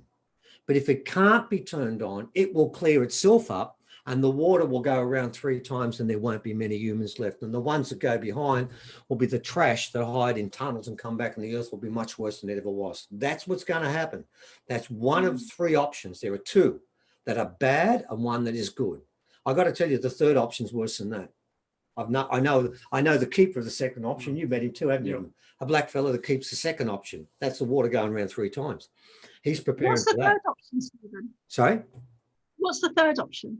Oh, I don't want to speak about it. It's so bad. There's some things you don't say openly. Okay, so let's go with the option that we've got. What this is our last chance as humans to deserve to stay on this planet. If we don't do it this time, we're left. We're going to be all taken off. What happens is this. If the box is opened, and I won't go into details about that, but the reason... Is it an actual box? It's in a rock, made of rock.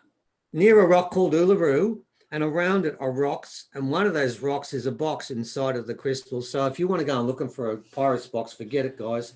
It's a rock. And you won't know which one it is because it's got to be felt by the elders, and they're looking for it now.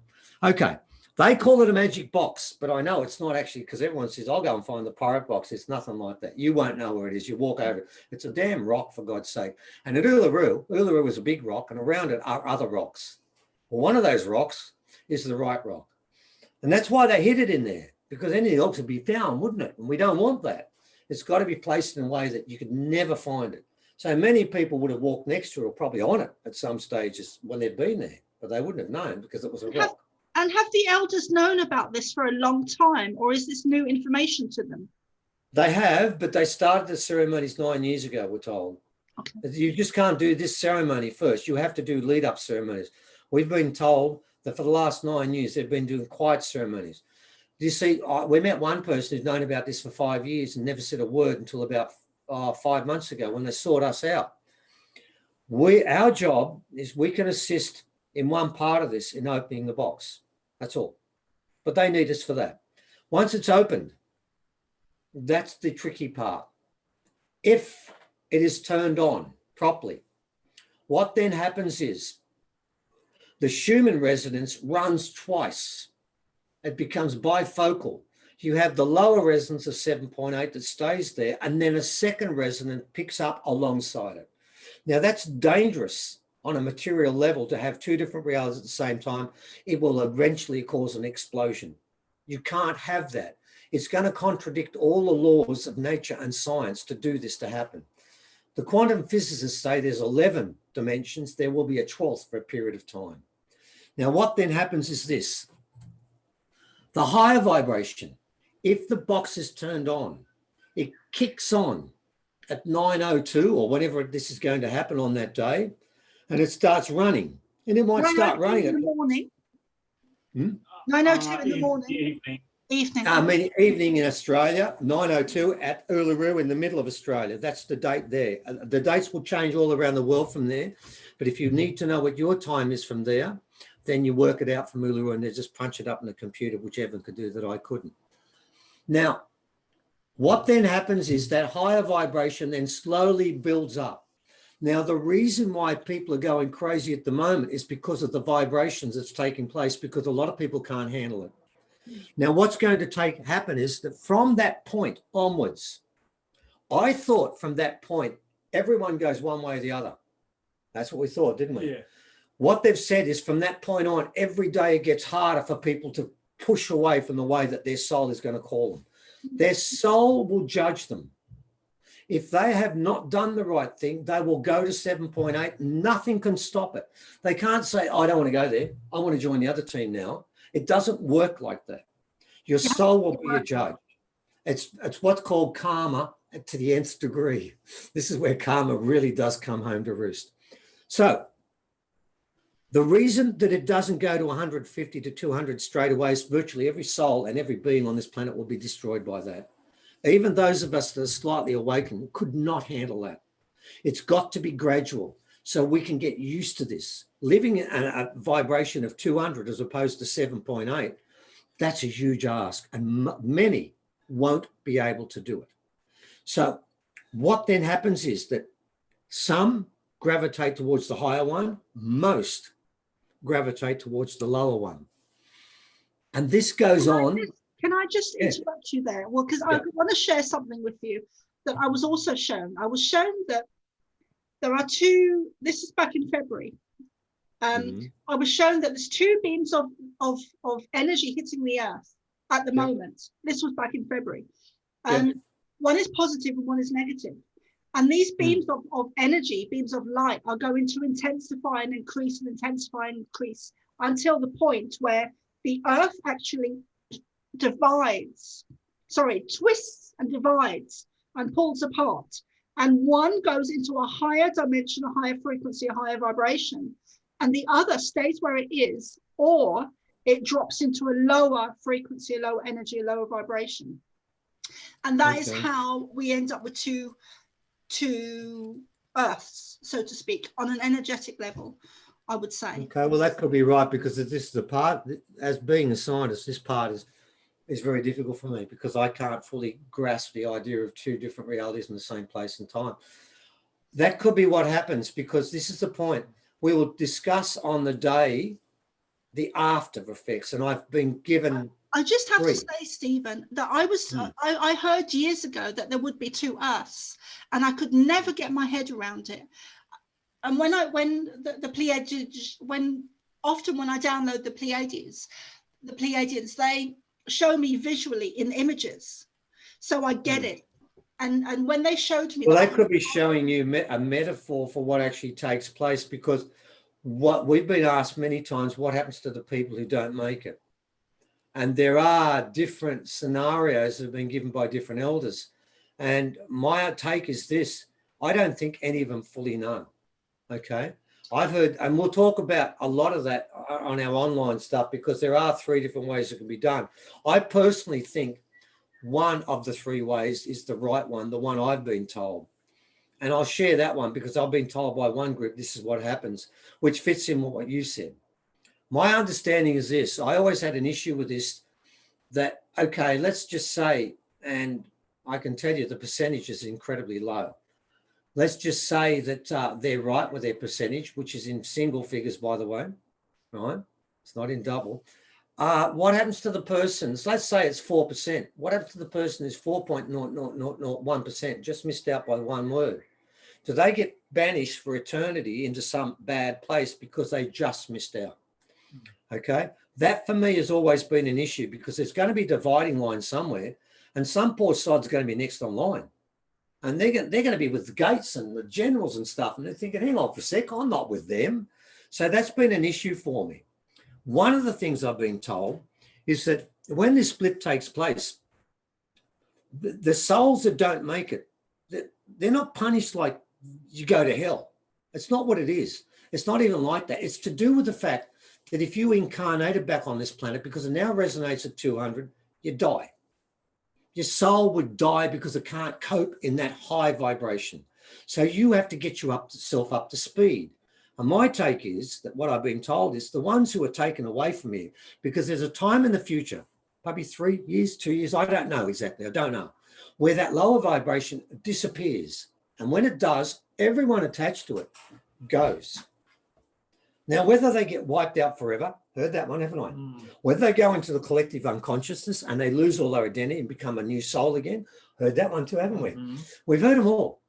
But I don't think that's as important right now, because we'll discuss all of that at the time. I'm inclined to think what you're saying is right. I feel like, and I also said this, okay, say we've got 3-4% left. And that's above what they said, isn't it? Okay, and I'll tell you why in a sec, because there's a next part to this, because getting there isn't as easy as you think. Okay, let's say we've got 3-4% to get there, and they have kids. Where are we going to get the extra souls? I mean, where are we going to get them from, man? If we have 3 kids, all of a sudden we've got 2 that die and an extra one, where are we going to find them? I just feel like if the Earth's going to build up again in numbers, which it will, we're going to need some souls. The souls actually multiply, because my granddad is in spirit, but I was shown that the souls multiply. So I know my granddad's in spirit, but he's also reincarnated. Oh yeah, yeah, So yeah. Well, see, that's a part of this that we can never really answer, because we don't know, and I wanted to make that clear. The part we can answer is that the ceremony. I can tell you the people in Uluru believe in it, but I'm going to put a slight disclaimer here, aren't I, Evan? And people are a little bit worried about the fact that there's strife at Uluru. And there is. Make no bones about it. Well, I'm not going to tell you what it is, but there's problems there. And people are saying to me, well, how can this be? I mean, for God's sake, they're the ones trying to save the world. How could that happen? And I said to them, look out the front door. What's going on? Where is it? Everywhere. So you think it's not going to go to one place, like there's a bubble? We've heard about these bubbles, haven't we? They don't work. There is no place at the moment that's impervious to what this change that's going on. Nowhere. So yes, there are people up there now that are trying to maybe destroy the thing, maybe ruin it. I don't know. And I'm going to be open about saying that, because it may well be, because we've been invited to Uluru to do a conference, which is on at the same time. That days we're not doing it. We're doing both.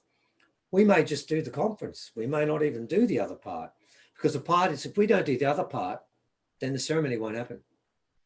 And we don't know if that's going to happen, because we do know that one group has said, if we turn up, that's Evan and I turn up, and if they're running the ceremony, they'll abandon the whole ceremony and punish the world. Now, if those people are running the ceremony, we're done for. Because if people think like that, well, I don't want those people running the ceremony. So, but there are many other people up there that want to do it properly. So they've got problems up there at the moment. And it's been announced, hasn't it? They've put it up. They're not hiding it. So we're allowed to say it. But we've also been told they'll overcome that. At the moment, things aren't looking great at the moment, are they? They're a bit tough at the moment. So we want to make that very clear to people, that there are problems everywhere, even in paradise, okay? Even at Uluru, this most sacred spot. Now, what happens if it does take place? And we'll get to that now. If it does take place, there's a very set routine. I've been told this now. What happens is if Uluru is turned on, the ley lines run to 5 other sites in Australia. We know of 2 of them. And we don't know the other 3. Then, which was a surprise to us, also it goes over the Rainbow Ridge, which we didn't know what that meant, but that's New Zealand. There is a site in New Zealand that is also turned on. Now, if those sites are turned on correctly, then it's like a spiderweb effect. It goes around the world. Now, what we didn't know until 4 days ago, because we get this information from different people that's been drip fed to us over a period of time, that's how elders work, is that the cell number we need here, we need it on each of the land masses on this planet, because all land masses have sacred sites and they need to be helped to be turned on by people living there. So if you're in, say, England, you might be facing Stonehenge. That's a sacred site, or maybe another one there, another stone arrangement. Now, if you're on the mainland in Europe, there'll be sites there too. You have to face those sites and help turn them on. You have to give your energy. Now, this is the interesting part of this story. We broke the planet, only we can fix it. The aliens cannot step in directly and do this. It's up to us. They call this the event. Because if it happens here, it happens throughout the cosmos. That's why they've come here. They've all come here for this, from way back, trying to get us past all the stuff. The Pleiadians came, the reptilians came to stop it, the draconians have come to stop it. There's one group that wants it to happen, one that doesn't. That's the deal. And we're in the middle of all this, and many of us are incarnated beings from that anyway. Well, that's why we're for God's sake, in our group, you say you're Pleiadian, we have got a spaceship full of Pleiadians working with us. In fact, as far as I know, I got in touch. Oh, mate, they're everywhere. They're everywhere. I happen to know that I'm not Pleiadian, and as far as I know, I'm the only non-Pleiadian in our group. Everyone. We've got 3 people who reckon they were flying the ship, weren't they, as a captain? We've got 3 captains with us. Assuming one must have been the co-pilot. Oh, one had to be. So we got Pleiadians everywhere, so that's not an issue. Now, what happens is this, then the whole world gets turned on, always come into existence. And I've got to make the point, the elders made this very clear. From that point on, the world becomes matrilineal. The world, not one place, everyone becomes matrilineal. Men have lost, I've been told this by everyone, men have lost the right to rule. They can no longer rule. But we do not want women. We don't want Margaret Thatcher or Golda Meir. They're no use to us. They're worse than the men. They're no good. We want proper women who will lead us, and they will become the deciders of what takes place in the future. The men can support them. The men can suggest. They can complain, but they can't vote. They've been running the world for 6,000 years and destroyed it completely. They lost their right to have that ownership of rulership. That's gone. So what happens is this. The world gets turned on. One group goes this way, another group goes the other way. And it happens gradually over a period of time, then they disappear. Now, the last part of this is, how do you get on the right side? And I'm going to tell you, there's 2 parts to it. Number one, on our website right now, the elders have put up a statement on how to meditate on that day. And they've made it very clear there are a lot of things they don't want to happen. And people probably are going to say, oh, I can't do that. They want the full day given up. They don't want you to come out at 9:02 or 9:01 and say, right, I'm going to go out the back and do a meditate and come back in. Don't bother. Stay inside and watch your reality TV show. Don't come. They're very strict about that, because what they want is pure energy. There's enough negativity on this planet. If you're sending your energy and it's got negative thoughts inside it, don't bother. It won't be received by the box. The box can only be turned on by us. Now, I do a really long talk about a discussion I had with the elder I met at the time, or the interlocutor at the time, he's not an elder, and some elders later, about the fact that I was asked how many people I thought would ascend, and my number was 1,200% too high. They came down to 2%, and I'm going to tell you, I argued all the way from 25% to 10% to 5% and gave up and agreed they were right. Because when they told me what they needed from us so the energy was pure, I realized we're in big trouble. Because the number in each cell, I'm not allowed to say it. I know it down to so does Evan, we know it down to the naught. All I can say is I'm allowed to say it's in 6 figures. Now in Australia, everywhere in the world now, people are terrorized. They're doing this deliberately. The virus was released this year because they know what the elders are going to do. Well, it's a They war knew between this. light and dark. This is what it's about. Yeah. And when the elders put up the fact they were going to do it at Uluru at that time, I got shocked by this because we never told them. And we asked them, what are you doing? And they said this, we just got the rock back. It's given to us legally. What government in Australia is going to stop blackfellas dancing around Uluru? The answer is none would. They couldn't do it. It's their rock now. If they want to dance around it, they can. We can't stop them. So that's why they're doing it. They put up the fact they were doing it because of COVID. But what they told me was this. We went through a discussion, and I'm going to share one part with you. When I got to 10%, and I then went down to 5% because of what they told me. You see, what we were told is every soul that comes here to learn two things. And if they don't learn them, they come back. And we are the dregs of the class. Let's be honest about this. People have been here a long time. A lot of people have ascended. We haven't. We're still here. What does that mean? It means what it says. This is 7F. It's not 7A. Get used to it, boys and girls. This is the dunces. So what was one of the conversations when I got down to 10%, I said, okay, right, you convinced me. We're here to do two things. Number one, we're here to learn about magic and love. They're interrelated. That comes from the earth. And that's one of the things you can do. And you've got to learn about love. And there are many humans on this planet that understand love well. They get a tick for that. You don't get in for that. You also have to learn about why you came here. And so if you think the hippies are a load of idiots, well, then you've got a problem, boys and girls, because you're actually not getting it. They were partially right because they walked away. They didn't get it right, but they walked away because they knew it was wrong. And you can't say after the event, I want to join them, too late. You have to understand the second part is you've got to understand why we're here. You've got to understand what reincarnation means, why you were sent here, what your role is, and your responsibility to the earth and everything. If you don't get that, you can't stay here anymore. And here's the point.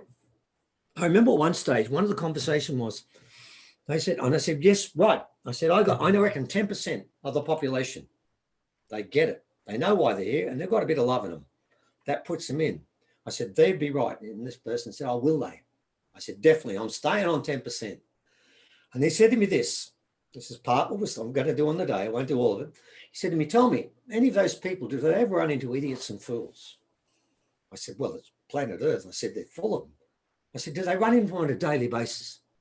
Oh, absolutely. We all do. And how do they react? He said, do you ever hear them complaining about these people? Oh, yeah. I said, oh, they don't go and tell them. But they tell me, and they tell me how horrible it is. He said, well, what use are they to us? I said, what do you mean? He asked me a question. I knew I lost when I said this. He said, do you believe that thoughts have an energy? I said, oh, God, I'm going to get down with here. I said, yeah, I do. He said, well, tell me, the world is full of negativity. What use are these people, if they're sitting there right now in front of you, talking about someone who can't defend themselves and saying bad things about them? What sort of energy are they putting out? I said, oh, well, probably negative energy. And he said, well, then 10% is not right, is it? And then I went down to 5%. And guess what? I lost that one too. But we'll talk more about that on the day. Here's my point. If you go and meditate and you have bad thoughts in your head, even in the back of your head, don't bother. You have to clean yourself out. If someone upsets you, if you get upset by them, what have you created? A negative thought. Do we need it? Have we got enough of them? We got too many. So you are useless to us. So what they want is, I don't want someone who's had 3 arguments today with different people and said, oh, I'll clear my head now. No, you haven't cleared your head. It's there. You have to clear your head well before you get there. And I remember when I got told the next one, because the next one's worse. Because believe me, I got down to 5%, then went down to 2%. But we've agreed it's gone up because of COVID. Some people have got better. The numbers have increased. But you've got to remember, if you're going to meditate and you want to turn on a Pleiadian crystal, which is purely light and energy of the highest order that ever existed, because it comes from the Pleiades, right? You want to turn that on. Don't tell them about the fact that someone got on your nerves this morning, or someone did something that you don't forgive them for, or your wife said this and I'm still screwing over what they said. Those things are no use to us anymore. Don't come. Now, the second part is we've got on our website, haven't we, Evan, a full statement of what they want you to do. And I want to share with you, we did a presentation yesterday, didn't we? Mm. And an elder from the Kimberley We've just region. got 4 minutes Sure. left, Stephen. We've just Okay. got 4 minutes Right. left. But I was going All to right, well, suggest, I was going to suggest that we, if you have time, that we can end this in a few minutes and then continue in a new Zoom if you have time. If not, we can do it at a later date. I think at a later date, because we've got another 2 to do today. And at the end of this day, I'm going to be brain dead.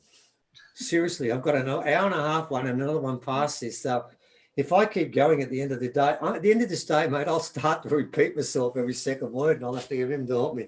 So bear with us because it's fairly intellectual. But let me just close with this. Go to our website.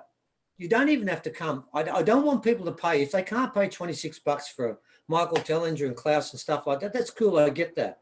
We don't want it to say you have to pay for information. So we've put up a statement on what they want you to do. There's the poster. There it is. Okay, poster's up now. And in it, I want to share with you in the time we've got left what an elder from the Kimberley said when he was asked the same question. Pilbara, sorry, my apologies. I forgot his name. He's a nice, lovely bloke, wasn't he? Really good bloke. He said this, Clinton, that's right. He said, don't do it and sit in a chair. He said, because you're not touching the earth. This is an earth thing. You've got to go outside and you've got to sit on the earth. He said, if you can, find a park, find a creek, find the earth where there's no buildings too close to them, where there's no road and no concrete. Find the earth where it's still in its normal state as close as you can, and then begin to meditate there. What he also said was, I said this too, someone said to me once, what if it's raining? I said, have you heard of an umbrella? Yeah. I said, well, use the damn thing. I said, but if you don't put yourself on the earth, how can the sacred site get your energy? Because where is the sacred site based? It's in the earth, isn't it? It's not in a city somewhere. It's not on top of concrete. It's sitting in the ground. The earth is ready to turn itself on like it's never been turned on before. And the whole of the earth will be radiating energy. All you've got to do is sit on it and you become part of that energy. And you become part of a global network of energy running towards Uluru. And once it's hit there, coming back all over the planet. And if you're in England, I think... I'm sorry to interrupt you, love, but we've got 1 minute left. How can people find you? ForgottenOrigin.com. And if they're interested in the conferences, go to alienancestry.net. And then it's got chapter 5 for the next one, chapter 6 for November. We're on Facebook as Steven&EvanStrong. Facebook group is Forgotten Origin. Yeah, they're the main ways. We're definitely out there. We've got a YouTube channel. We put stuff all the time. And every one of those conferences, we will repeat. That's the only thing we repeat. And we add to the prophecy because it's based around that. And the people we bring in, that's always thematic. Mm.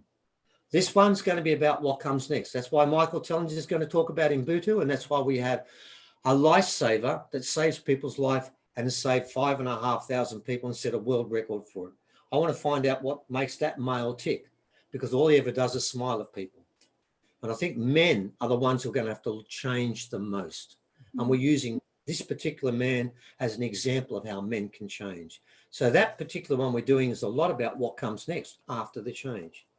And the last one we do is all original, just before. We'll have blackfellas coming and talking about that change as we get there.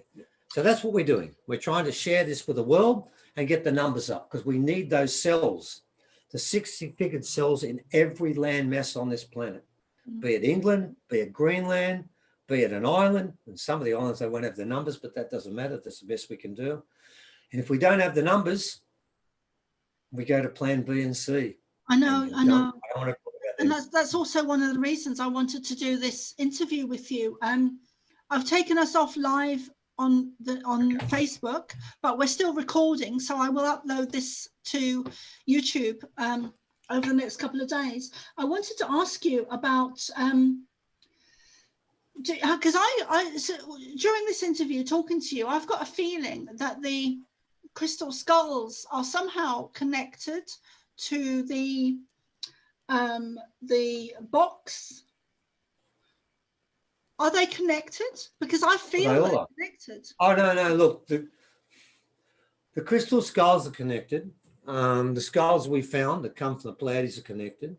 The rings that have all turned up now over the last year and a half, all 7 or 8 of them are connected. And we have 2 more that have been analysed now. Steve, all these things have turned up now. Stephen, they're all together. I didn't realise that I'm talking about the crystal skull, the 13 crystal skulls. I didn't realize, I haven't seen anywhere on your interviews that you've got crystal skulls. Oh, we've seen one. Yeah, there's one in the one. Oh, yeah, we've written about it. We saw it, but there's one. It's a child's one. We're aware of it. We've got a bone skull as such, and we've got those stuff. But there's one in Australia. There's definitely one in Australia. Oh, definitely. Oh, yeah, it's there. We know where it is. Okay. We've been to see it. I've touched it. In fact, I have a piece of it fell off, and the woman said it's never fallen off before. You best take it with you, and it's in our house now. Okay. So yeah, we've got remnants of that too. And I would love to get involved with somehow, if you're open to it, involved with the ceremony. We'll maybe do one in England. Look, people are doing it all over the world. They're doing the same thing everywhere. Where I just had a phone call from a guy in Australia that's going to go to a sacred hill that overlooks the standing stone sites, and they're getting a farmer's permission to do a meditation piece there, and they're going to be looking at the standing stone site. We know that people are going up to mountains. Auntie Minnie's taking people up to Mount Biawar. So people are going to sacred sites all over the world and getting ready for that time. So there's got to be somewhere in the UK. Oh, God, there is. Yeah. Well, I mean, it was Avalon. The UK was Avalon. It was a spiritual centre of the world for a while. Yeah. Well, it's not. I mean, you've got plenty of sacred sites in England. You've got a bus load of them. It's about an hour from me. Yeah, you won't have a problem finding a sacred site in England. They're everywhere. Yeah, well, Stonehenge is about an hour from me. Oh, well, there you go. Say no more. Yeah. We've got the standing stone site, which is the same sort of thing as that. And they are incredibly sacred sites. And you will find Stonehenge, it's powerful now. Wait until after December the 21st. It's going to be more powerful, and it'll get more powerful from that time on. And it'll become a focal point in England for really strong meditation and linking in. That's what these sites are going to become. They're going to become magic again. That's the whole purpose. So the 21st of December, is this like an activation then? Yes. Okay. Yeah. So Uluru is the trick. Look upon it. If you're going to turn on a light, and you're going to put you've got to turn on the switch, haven't you? Uluru is the switch. And it's not as if it's the main point. It's the switch that turns on the other bulbs that are all linked in together. And what happens is it starts in Australia, fine, and then it goes to the rest of the world. So it's a continual process. We're just looking at trying to get the switch turned on. Once it's turned on, well, the rest is easy. You either are or you aren't. So I see it being turned on, and then in my mind's eye, I see energy going out and connecting. It's like a trip switch, and the energy is going out around the earth, connecting all the other sites. Is that correct? Yeah, that's exactly what's going to happen.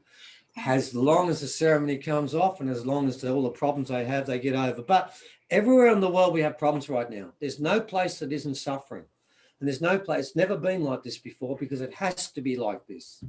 It has to be like this. When the birds start going crazy, then we know we're getting awful close to that date. And there are rumours going around. We've already started going crazy in some places. Yeah, I've already heard stories of that. Don't worry, I've heard stories of that. I've heard stories of that happening. It will accentuate because the birds will feel it well before we do. All the animals will feel it. The last ones to feel it are the ones who are the most turned off.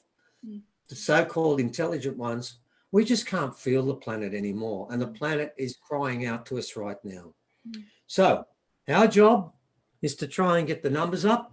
And if you want to do something in England to try and assist with that, all we can say to every group is please, by all means, do it. But if you are going to do it, could you please check what they said and they recommended? Because honestly, I would ask that you follow what they've said. And it's quite extensive. When Evan reads it out, it'll take 5 minutes. That's what we need to follow. We need to follow what they've said there. And it means, it's like this. I play tennis on the circuit. And when I'm going to play in a tournament, I train. I don't go in there on the day and not have a hit for 3 weeks and say, right, then okay, I'm ready to play tennis. I'll pull a muscle, something won't work, and I won't win. This is the same. What they want is they don't want you doing it for days and days, but they want you to do it for the day. Yeah. You're going to have to put aside the day, not the 2 minutes. It culminates in 9:02, but you've got to go through the process. And if you're with other people, because humans are primarily sheep-like, aren't they? They love a mob. They love to get together in a mob, and they're more comfortable with that. I've got no issue with that. I'm okay with that. Then if you need to be with a group that makes you stronger, then do it. Well, it's about connecting, isn't it? And sharing. Well, that's right. Most humans want to connect with others, and that makes them stronger as a group. Yeah. Some people can do it individually, as a but group, most people need that and do it. Lifts. Yeah. It increases, intensifies. And It does. could talk to you for hours, Stephen. I'd really like to talk to you more about the 21st of December. Do you want to do that now, or do you want to do it at a later date? At a later date. At a later date, because we'll come back. Because if you wait a bit longer, come back, we'll have more information. Because like some of the stuff I told you, if you'd asked me 2 weeks ago, there's 3 things I wouldn't have said. So if we come back, we can do an update. We'll do an update. That's what we're doing in our online conference. We add more each time when we get more information. And we don't know what's going on from day to day. I mean, we've had a couple of what I would call reversals recently, haven't we, Evan? So, and we let people know, because I don't want to be dishonest about this in any shape or form. And if I keep back information, that's not fair. I have to be honest about everything we're saying. I go there. By the way, we've bought our plane tickets. We're going there. We're going to do it. We're going to go there, and we probably will be involved in it. But there is a chance we may not be. How far it may still come off. Is it very far from you? Uluru, 3,000 k's. Okay. Yeah, a long way. We live near a place called Byron Bay on the coast. We're 5 minutes from the coast. I've heard of Byron Bay. Uluru, right. Well, you know where that is. Well, I can tell you, Uluru is in the middle of Australia, and we're on the far easterly point of Australia. Where we are, we're as far east as you can go. And if you want to go to the middle, that's the middle, and there's a big gap between us, about 3,000 k's, which is not far in Australia, but in Europe, that would be a fairly long way, wouldn't it? Well, my mum was Irish. She was from a tiny country. Ireland is tiny, tiny. Yeah, I think in Australia, we have long stretches of long with nothing there. So it's a bit different in Australia. It takes 2 hours to go from one end of Ireland to the other. It takes me 2 hours to get to Grafton, which is just the next town from Lismore. Oh my God. No, you wouldn't get anywhere in 2 hours here. So yeah, let's keep in touch, and then we'll do an update with you. And happy to. Yeah. Send me your email, because we give everyone that interviews us a complimentary ticket to the conference, so you can watch it today. So, yeah, just send that to me via how we've been chatting on Facebook, and I'll do that either today or tomorrow. Okay. And when you do that, send it to the person that we're arguing with at the moment. You still got to have one. Okay. All right. Sorry, just had to do some politics there. And please, guys, can you share for the viewers how they can find you, where they can find you, what have you got coming up that you want to share? Yeah, probably. If they go to that alianancestry.net, that will have the one that's on Sunday or Saturday in some parts of the world. And the next one? It'll have the next one up there as well, which is going to be in November. Yeah, and then just follow us on Facebook under Forgotten Origin, which is that group, or Steven&EvanStrong's our page. And then just about everything we put up on our website, which is forgottenorigin.com. Everything we do, we put up for free first. We do have books, but we make sure that every piece of information for people who can't afford books. There are books. That's very good. Oh, hold on. We make sure. Hold on. I didn't see that. It says between a rock and a hard place. It's about the rocks we've got and the standing stone site, which is the hard place. It was a play on an old saying. Okay. I can't help myself, can I? No, alliteration. Oh, I love alliteration. And I also love doing old rock albums, don't I? As titles for things. Anyway, that's just me. I need to show you a rock that I found a couple of weeks ago on the beach in Portsmouth. But Evan, please can you send me all your links and I'll put them up on the YouTube. Yep, I'll do that right now. All right. So I'll just Yeah. go and get you. I'm just going to go and get you this little rock that I found because it's. Oh, okay. Yeah. Okay, we'll have a look at it for sure. Then we'll have a break. She's spread. Okay, so this is the rock I found. Oh, It's shit. like a little stone. Yeah, it's got markings on it too. It's got markings, but when Can I look at that side? Rough That side one up. with the straight marks. That's the one I'm more interested in.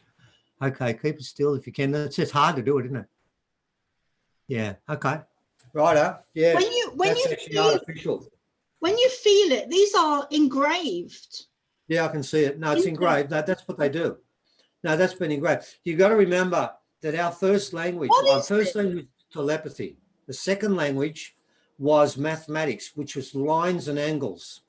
So your rock will have angles and lengths in there, and that'll have a meaning. Because mathematics, you can't reinterpret it with a different language. It all adds up the same. So it becomes the length of the line, the position of the line, and the angles of the line. And there's a guy in England called Dr. Derek Cunningham that measures our rocks, doesn't he, Evan? He does. And we do the angles from there because that's the language. You've got a rock that's got the lines on there, so that'll be old language, first language. Really? So this is something special. Oh, gotcha. Yeah, because if you look, have a look at the lines there. If I could see it again, I can't see it, Evan. Oh, sorry, I'm just doing the links. Oh, do the links first. Okay, well, Evan will do the links. When you come back, can I have just one more look at? Okay, can I look? Oh, no, it can't be striation. I'll tell you why. Because you've got a line running one way, then you've got a line running the opposite way again at the same time. They've crossed each other. Striation is where rocks are caught up in sort of glacial things and they get dragged along the ground and you get tears. And that's what they say with any rock that's got marks. I'll say it's striated. But what you look for is striation. If it's been torn, everything will go in the direction of the tear. But if you look at your rock, you've got lines running one way, then you've got them running straight up the other way, making 90-degree angles. Well, you can't get that through striation. Also, Stephen, there's little dots in it. Oh yeah, it's the dot language is part of it too. We've got dot language, we've got line language, all of those things. They used rocks for communication and for writing things down that were important. So yes, it'll have dot language. There are about 5 different types of rock language. You've got your lines. We've got the fine hair lines that are so tiny you can barely see them. Then you have your stronger lines that are straight. Now, when you get straight lines, that tends to be star rocks, which means it's to do with aliens. Then you have what's called spirit writing, which is like spider webs. That's a different writing again. Then you've got the dot writing. And then on Roz's rock 1, on 2, you've got something where you get lines and dots like a computer readout. So we've identified 5 different scripts. Now, dot markings, I've got plenty of rocks that have got dot markings. We've got plenty of rocks that have got those straight lines you've got. But because your lines are running in the opposite directions and they've been done at the same time, it can't be striation. It had to be done by some form of tool, by a human, and it would have been information. And I would suggest any of the rocks we find now that have information, most of that information is very important. I would say I don't know your country, so I don't know what it would mean, of course. But I would say one thing with that rock, make sure it always rests on something natural. Okay. That could be earth, it could be a cloth, I don't mean rayon, but cotton, or it could be wood. Okay, rocks like that don't like being put on artificial surfaces, that disturbs them. And if they happen to be killing rocks, what do they do to you, Evan? They kill you. We have killing rocks, plenty of them, don't worry. We've had rocks that make you, one of the big things you find out with rocks, when you've got a rock that you shouldn't have is when you start bleeding through your nose. That means you're on the way out. That's when they start to kill you. And we've had people have brought us rocks. Women have brought me rocks and said they've been bleeding through their nose and they were dying. And I've taken them off them. I remember one occasion I took a rock off this lady, and for a week, didn't I, Evan? Every night in the morning, I'd wake up. My wife was getting sick of it. There was blood everywhere. And she had to keep washing the sheets. But I knew I could beat the rock. I knew it was angry, but I knew eventually I'd get past it. And after a week, it got over it. And I haven't bled since when I've held it. But yeah, they have that magic within them. The rocks have it, the rings have it, the skulls have it, and the earth has it.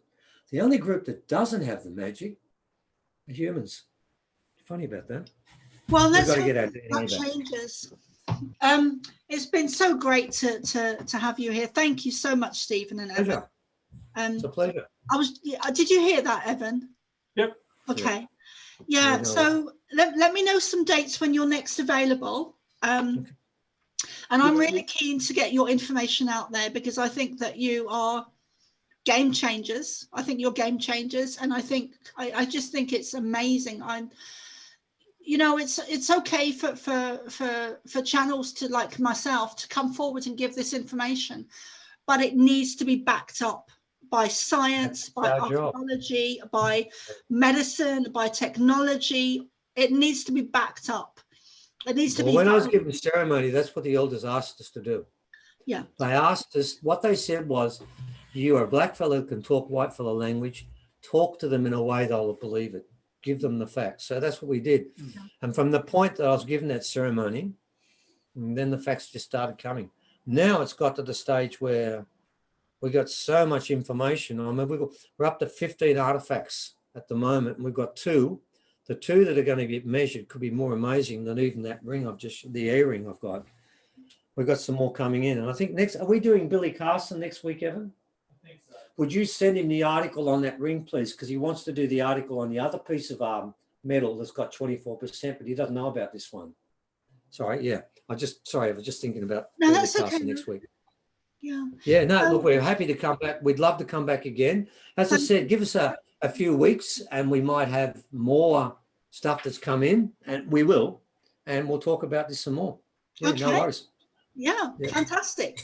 And enjoy your tennis, and I'll see you soon. Send me some dates. No tennis today. We've got 2 more talks. I had tennis this morning before. Okay. We haven't got no spare time.